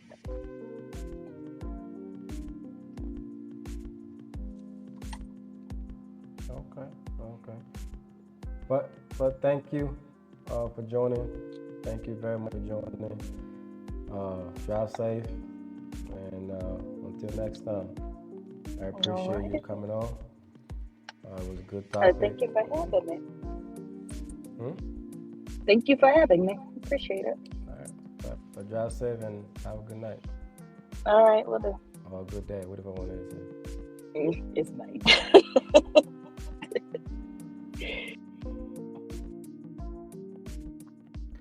But there you have it. This your boy Royal P, Jazz Trade Empire, Wanna Bad TV, out here with another ones with read and workout. And to this topic, I felt everybody give that perspective from Will to K and to Jay. Give that own perspective. Like I said, that's why it is perspective on different things, being prideful or not being humane when it needs to be. Sometimes we forget that yes, we're on top right now, but other people is trying to take us from there. It's not always so. In being humane and just recognizing where you came from, and not forgetting your why is crucial. And it's critical to gaining, to keep, how to put it, to keep being where you are on top as you want to be on top. We all want to be on top. We all want to succeed in this life. It's like I said, everybody, it's all about perspective, and it's all about elevating. You want to elevate, you want to evolve, you want to get better, you just don't want to stay the same place. You want to get better. You want to do different things. You know what I'm saying? You just don't want to stay there. You want to grow. I know I want to grow. It's not me. So, and it's always just being better each and every day.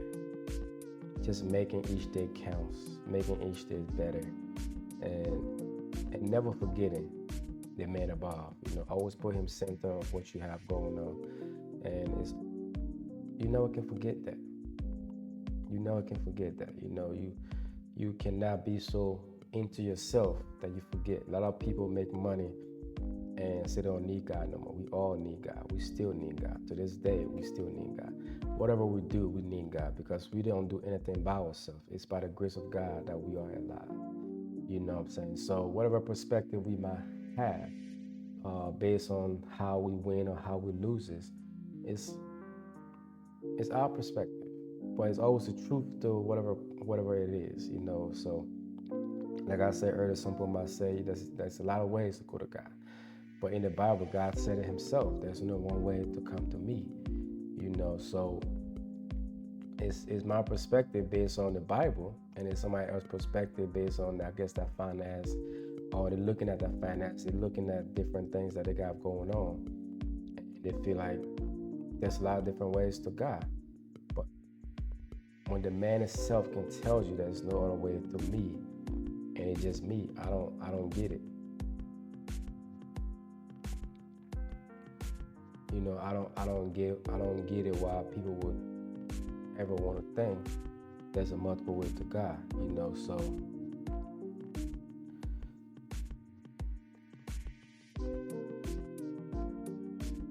I don't know why people want to think that, but we all have different perspectives on different things in life that at the end of the day, we have, even though we have all the perspective, we need to come together, share the perspective, and come with understanding ears, not just listening. You can listen and you can hear me. Yes, I hear you, but are you really? But if you listen with understanding, you get feedback, and you know we can kind of understand each other. End of the day, when you give feedback on something that I see, that's why I asked this question: how do you deal with different perspective? Somebody different perspective different from yours. You succeed or you pass, and they say, "Oh, it's pretty much a hater." How do you deal with a hater? Because it's always gonna be a hater, regardless of what you're doing. It's always gonna be a hater. Somebody always gonna think they can do it better than you. Somebody always gonna think they're better than you, or they know better than you. You know what I'm saying? They're always gonna say it. So there's always somebody that gonna say that, but does it make it true? In the book of John 14, verse 6 states, and Jesus answered, "I am the way, the truth, and the life. No one comes to the Father except through me." So if He can say that no one goes to the Father except through Him, who are we to say there's multiple ways to come to God? So you're trying to say there's a multiple Jesus? If He telling you that I am the way, the truth, and the life, that no one comes to the Father except through me. Act 14 and Act 4:12 reinforce that by saying,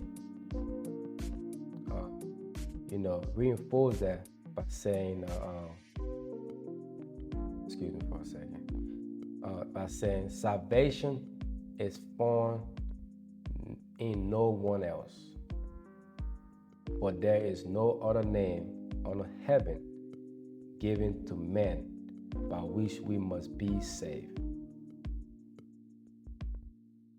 Think about that. There is no other name under heaven. Right? So,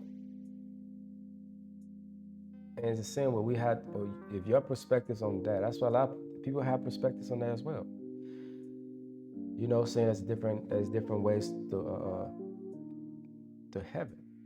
It's that life to live. Yes, but as people, we need to come to one understanding and say, all right, why you feel this way?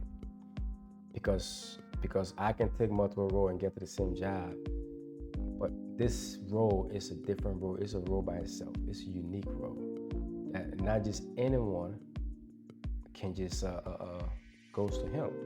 You have to obey what is written, and you have to go through a person who's being Jesus Christ of Nazareth before you get to the Father. So you got to pass the body, because the body was Christ. The body was a man who's manifest, in the spirit. It's one person. So God and Jesus is the same person, regardless of how you see it or what you believe in. It's the same person. So if you come to me, if you go into the Father, you have to pass through me first. That's what he said. You have to pass through him first. So all these people that think there's multiple ways to heaven or multiple ways to God, I mean, my perspective is you're fooling yourself. You know what I'm saying? I believe you're fooling yourself if you think that way. Because according to the Bible, I mean, it's Jesus' word. It's not my word, it's his word. Whatever way you feel about the Bible, it's up to you. Right? I'm not here to debate on what it is. I'm just stating the obvious and the facts based on the Bible. And I'm reading a script from the Bible. Go read it for yourself. Like I said, everything that I say or every scripture that I give, read it for yourself. You know what I'm saying? Read it for yourself. And that's what we must do these days at this age of time, is read for ourselves. Understand what we're reading for ourselves. Meditate on it and let God lead us in his own way. God have to lead us in his own way, because there's going to be a lot of false preachers. There's going to be a lot of false pastors. There's going to be gimmicks. There's going to be people out there that's want to, put on a performance, and we like performance. Want to put on those performance just for clout or just to keep, but they have nothing else to talk about now. So they just, and that was something the other day that really got me, was this pastor copying and saying exactly what other preacher has said in his sermon. You're supposed to be the man. You're supposed to be the man of God. I give you stuff, and you don't want to really study the Bible, really take from the Bible, really meditate with that God touch your heart. You know what I'm saying? So I'm not saying that I was baffled, because I used to watch this person. I really used to watch this person, and I felt that they had good. But then when I look at other preacher that does the same thing as him, I'm like, damn, like, you're not reading the Bible, not really teaching. That's why I like my man Pastor Geno Jennings. He's he break down the Bible, and he tell you how it is. He don't give you no sugar. He give you straight salt and pepper with it. You know what I'm saying? And it's those are things that's hard for us to do at times, but it have to be done. It have to be done. Go and watch Geno Jennings for yourself and listen to him. And the next closer one that come to him is Philip Mitchell. I think Anthony Philip Mitchell. I think that's Philip. Well, I think I'm getting his name wrong, but 2818 church. He's another one that I feel like he's saying it the way it is. My brother always said that he's a good preacher, but he cries a lot.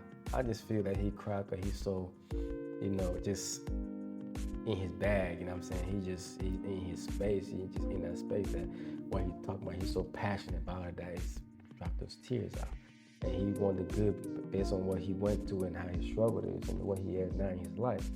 And he just said real, he just speaking real. So those two preachers, and I forgot another guy named that, that really break down the Bible, because I just love the Bible to be breaking down to me, and just don't just give me your opinion. Don't just tell me I'm prosperity and this, that. We all need money. We all want to, be wealthy. We all want to leave a legacy at some point back in time here, but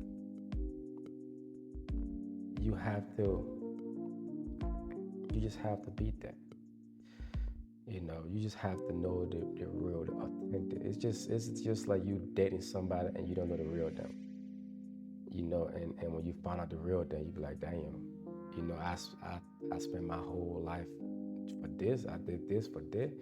You know what I'm saying? So it's it's very frustrating, at times if you do that. So, and if you want a pastor, you want a man of God, you want a truth pastor. You just don't want somebody just to kind of give you sugar all the time, rub the little honey around your lips and keep you happy and go. And then you keep putting your money, but you get nothing back, and you realize and you don't know why you get nothing back.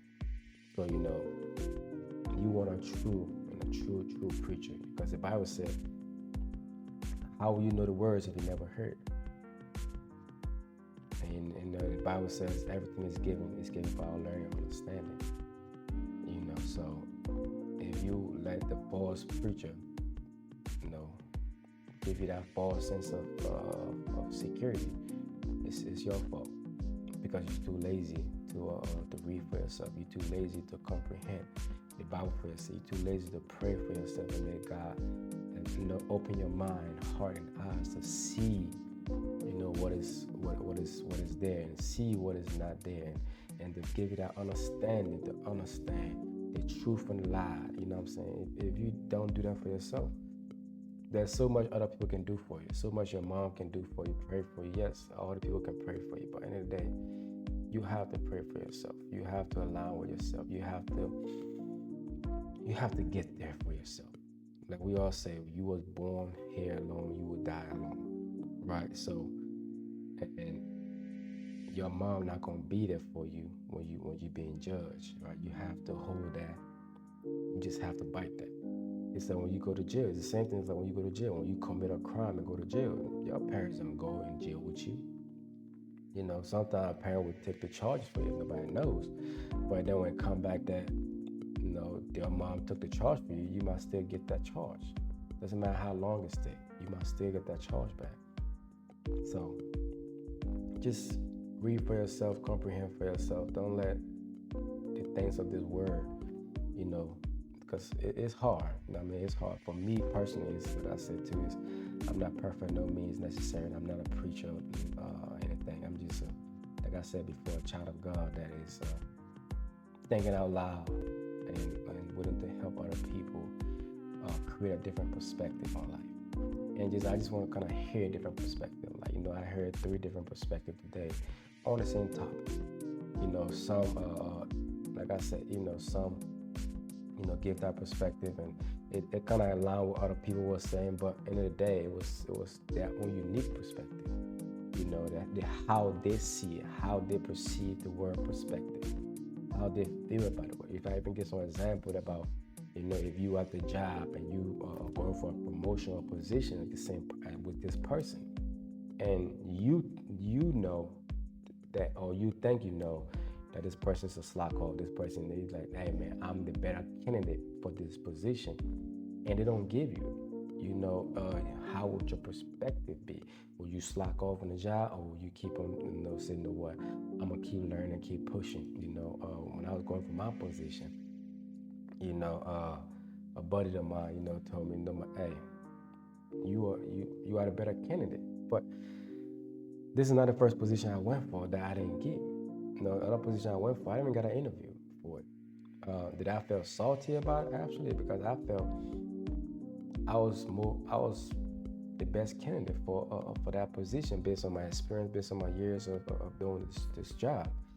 But other people didn't see it that way.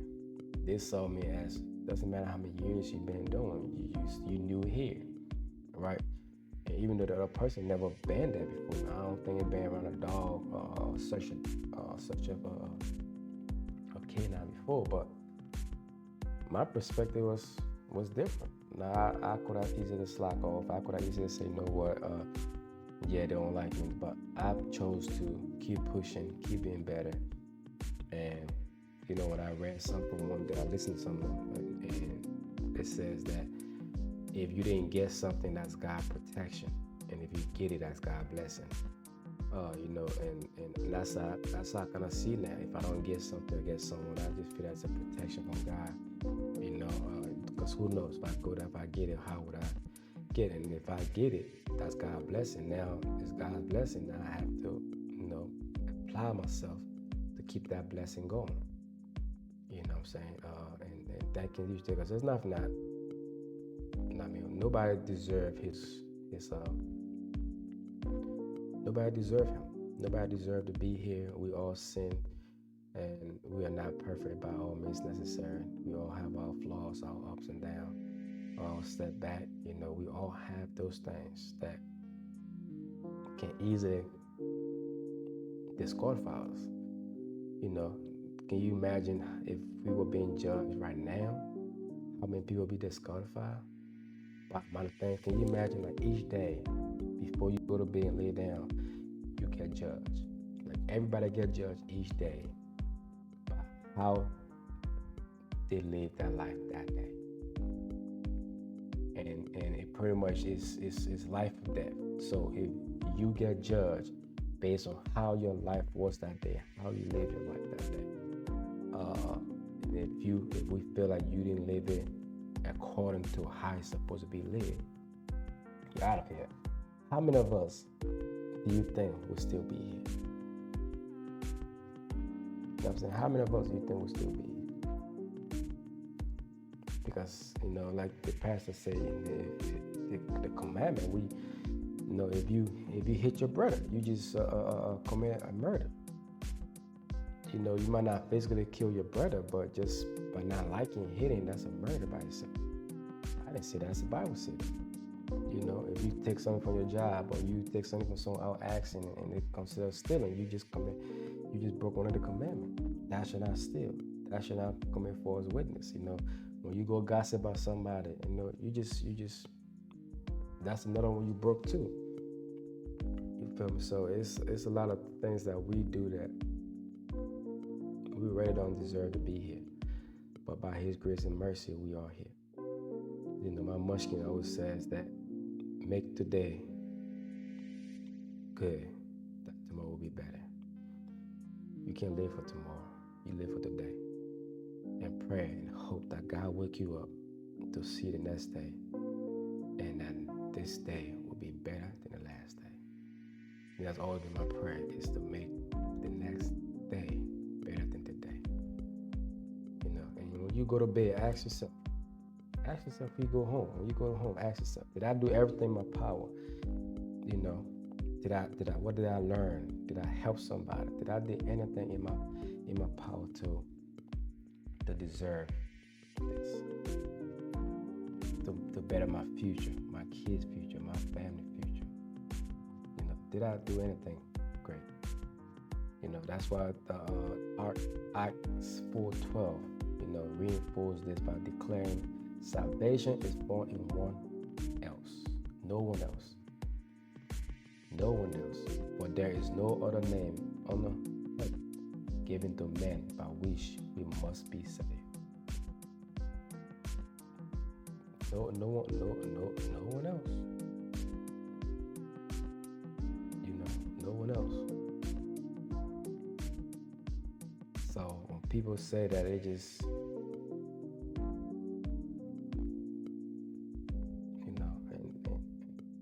and we all afraid of something. So what does it mean to you when it says, what? Fear not.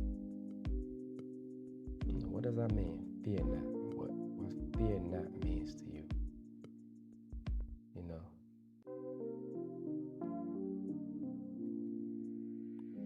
Fear not.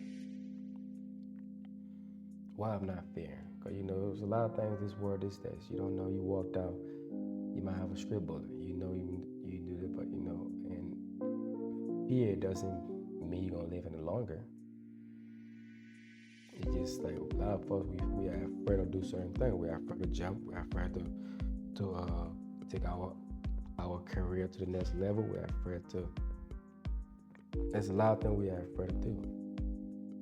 Because He says, I will never leave you nor forsake you. So we can confidently say, the Lord is my helper. I would not fear what my mom do. What can man do to me? And that's when in the book of Hebrews 13:5. What can a man do to me? I will fear not, because God said He got me. And we all just have to believe and have that faith like a mustard seed to get there. For God gave us a spirit, not of fear, but of power and the love and self-control. That's from the book of 2 Timothy 1:7. And this one too is just lovely. Psalm 23:4 says, "Even though I walk through the valley of the shadow of death, I will fear no evil. For you are with me." Who are you? But God is with me. Your rod and your staff, they comfort me. You prepare a table before me in the presence of my enemy. You anointed my head with oil, my cup runneth over. Show the goodness and mercy shall follow me all the days of my life, and I will do in the house of the Lord. Right, Psalm 23:4. You see what I'm saying? So, fear not. What does that mean? It just means that no matter what I'm going through, no matter what somebody's perspective of me is, I'm not going to fear. I'm just going to keep doing me, keep trusting that God got me, keep praying, and live the best life I can live, and control what I know I can control, and leave the rest to Him. Sometimes we try to control both things, and that's how we get overwhelmed. And then when we start to succeed, we think we did it by ourselves, and then try to get prideful. Try to walk around here while our shoulder lifted high, while our doo-doo don't stink no more. You just forgot your doo-doo stinks so much that nobody could stay in the room with you. Because I know when I let one out, listen, it be so outrageous. Even meat be running sometimes. And can you imagine I clear my stomach and now I'm like, damn, bro, yo, doo-doo, bro, come on now, don't do that. You know, the last time you did yours, you ran yourself. So you can't have no fear, and everybody's perspective not gonna be the same on everything, and that's okay. And that's okay. But as long as we can come back to one understanding and respect each other, and with love and humility, that's all matters. At the end of the day, the only person who pleases God. All right. So, and this one right here too, just lovely. Be strong and courageous. Do not fear. All be in dread of them. For it is the Lord your God who goes with you. He will not leave you or forsake you. You see what I'm saying? All these different books talking about the same thing. This one comes from Deuteronomy 31:6. Psalm says, even though I walk through the valley of the shadow of death, even though I'm close to death, and just knowing that, what story do you go back to? You go back to the book of Job. Even though Job was the point of death, he still believed. The three guys, I think it was Ashra, Misha, and Abednego. I'm not pronouncing the first one wrong. Ashra, Misha, and Abednego, right? When the king put them in the fire. And according to the Bible, the fire was so hot that when they got in the fire, what happened? Even the people that put them there died. Can you imagine? The people that put them there died. And when he looked in the fire, he put 3 men in the fire. But when he looked, he saw 4. Now, think about that. You got put in the fire, and then when you look, it's 4 people in there instead of 3. Instead of 3. So, you just have to be strong. Don't let nothing what you're going through, we all go through stuff. We all go through ups and downs. We all have our own issues, and we all have that. That's my man J. Cole said. It's always going to be somebody fresher than you. It's always going to be somebody that have the better girl than you, the bigger car than you, the bigger house than you. And once man said too, you have to appreciate yours. You have to love yours. Whatever you work for, you have to love it. You have to appreciate it. Because if you don't, nobody will love it. You have a little bucket, shine that baby up, clean it up, make it look good. You love that. And if you want something better, you know what to do for it. Go work for it. That's why I take Deion Sanders' new saying that I listen to him, and he probably old, but the three W. That's a 3W and a 3I. I will, I can, and I must. And then the 3W. You want it, you work it, and you're going to win it. So how bad do you want it? And are you willing to work for it? And eventually, if you do those two, eventually you're going to win End of the day, how bad do you want it? What's your why? Don't forget your why. Never forget your why. Why you woke up early in the morning to do what you do. Don't forget that. You know, and same thing in the book of John 14:27. Peace I leave with you. My peace I give to you. Not as the world give, do I give to you. Let not your heart be troubled, neither let them be afraid. You know, that's a tough one.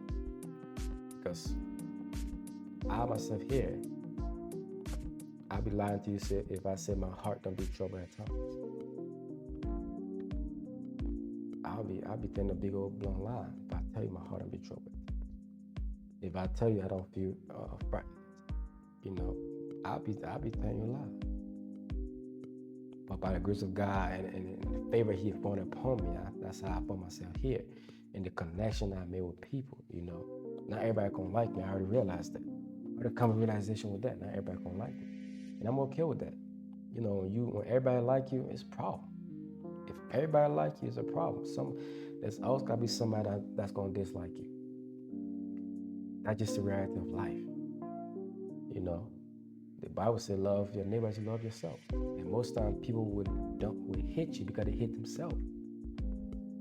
It don't matter how good you are to them, they will still find something to hit you. They will still find something to talk about you negative. You know, you cannot be nothing. I mean, it's for me. It's like people does that all the time. You know what I do? I just laugh. Sometimes I get annoying. Sometimes, you know, but I think it get more annoying when you with somebody or a girlfriend or boyfriend and they keep running their mouth when you tell them, say, hey man, chill. I be damn. Like, hey. You know what I mean? If you say stuff like that to them and they just keep on doing it, those get annoying. But if other people say, you know, they don't pay your bills, they don't, you know, rock your word, they don't do nothing, they keep saying it. You just keep doing you. And you just keep living life to the fullest. That's all you can do. You know what I'm saying? That's all you can do. That's all you can do. You know. So, like in the book of Psalm 21, that says, "The Lord is my light and my salvation. Whom should I be afraid? The Lord is the stronghold of my life. Whom should I be afraid? The Lord is the stronghold of my life. Who should I be afraid? Nobody. Because I serve a true and living God. There's no one above him and no one will be above him." You know, in the same book of Psalm 46, 1-3 says, "God is our refuge and strength, a very present help in trouble. Therefore we will not fear though the earth give away, though the mountain be moved into the heart of the sea, though a water roam and groom from the mountain temple at its swell." He's still gonna be my salvation. Psalm 55:22. "Cast your burden." You know, I like this one. "Cast your burden unto the Lord, and He will sustain you. He will not allow the righteous to be shaken."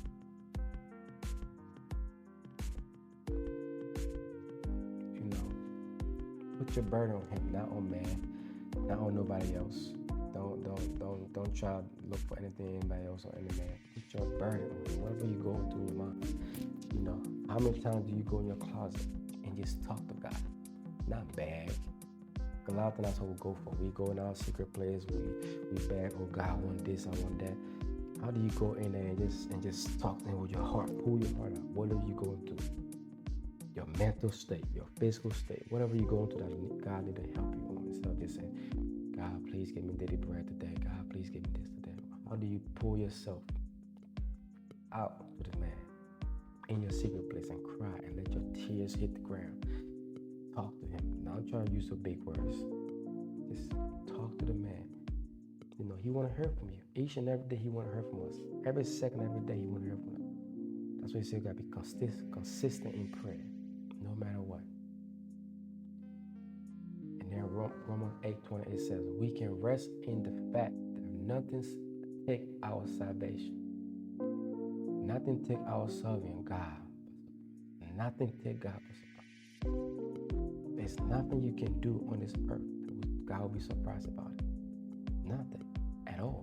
Absolute, totally nothing that you can do or you must say that God will be surprised about it. He already know it. But he just want to hear from us. He just want to hear from you. You know, it's like your parent. Your parent might know you need some food. But sometimes they might forget. If you don't tell them, hey, I need some food. Like, oh shoot, my bad. You see what I'm saying? That's not God, but God already know. But He just wants you to pull your heart up to Him. No, He's not gonna keep giving you stuff. You're not gonna choose Him. You wanna pull your heart up to Him.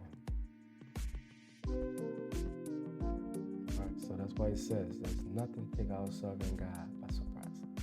Take your fear, worries, anxiety before God because He cares about that and He desires your good. He desires your good. So take everything, the anxiety, your fears, your heart, your broken heart, everything. Take it to God. And then work on yourself as a process. You take it to Him and you do the work too. Control what you can control. Don't keep getting hurt. Keep putting yourself in that same predicament. Say, oh, God got me. Keep putting yourself in that same predicament all the time. And thank God, no. God is not mocked. You cannot tempt the man. By putting yourself in a hard situation and say, oh, God gonna take me out. I'm gonna go ahead and steal this real quick. I'm gonna go ahead and do this real quick. God got me. Now, you're gonna have to live with it. You know, that's when the book of 1 Peter 5-7 and Romans 8-28.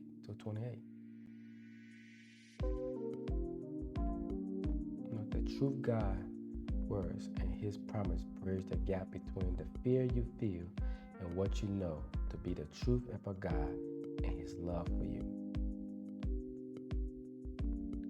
His word is the best defense against the fear of this world. And what is His word? The Bible. That's why He said, my word I give to you is life. So the words in that Bible is life. So read it and live and not just exist. So thank you once more for tuning in to another real workout. And the topic today was perspective and how do you balance humility when you succeed or when you fail. So thank everybody for watching. Thank all the guests for coming on. And tune in tomorrow and hopefully there'll be another topic. We'll be having another guest on. Okay, it might be the same guest, or it might be different guests. I hope that we have different guests and have get that different perspective on different topics. So thank you for coming. Thank you for watching. And don't forget to share, like, and don't forget, hey, Feed Liberia.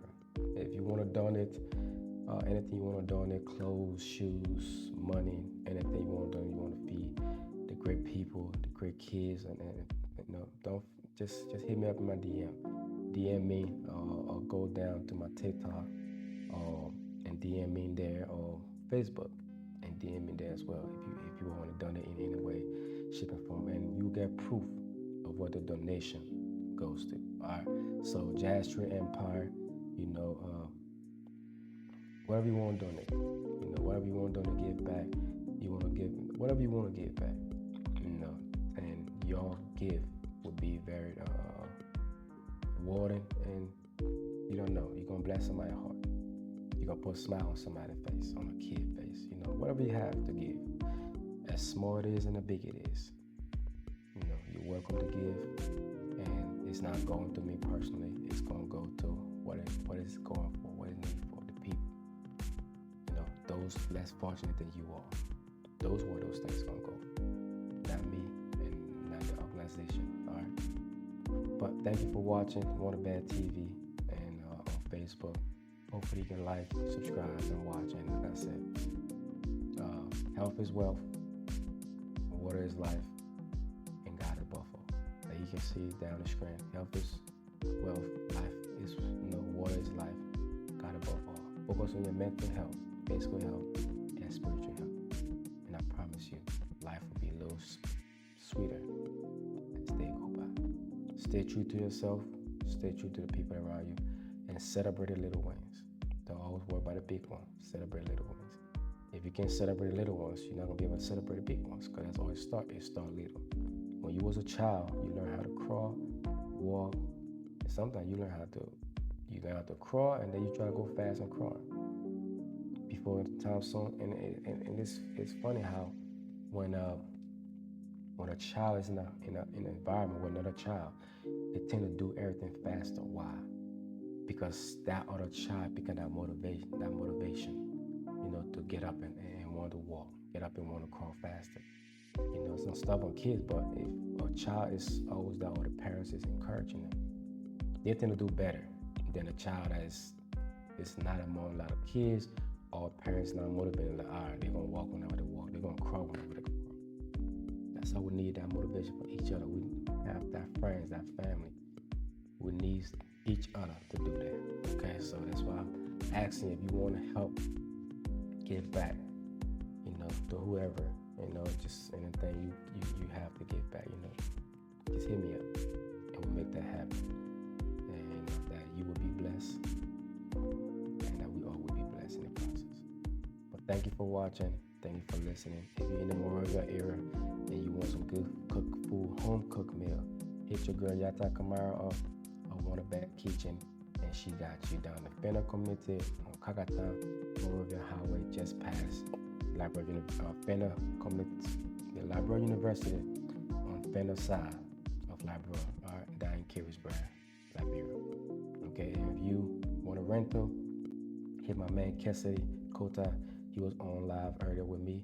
Hit him up and he got you. He got a Toyota Tundra, 10 winner, everything nice, clean and everything to take it around. And he's very knowledgeable about Liberia as well, so he got you on that. Okay, and watch out for Trooper Protective Service. We're coming. All right, we are coming. So watch out, and it's gonna be here soon. Okay, so thank you for watching. Thank you for listening. Health is wealth, water is life, and God above all. It's my time. Thank you, and I appreciate you coming to today. All right, God bless you.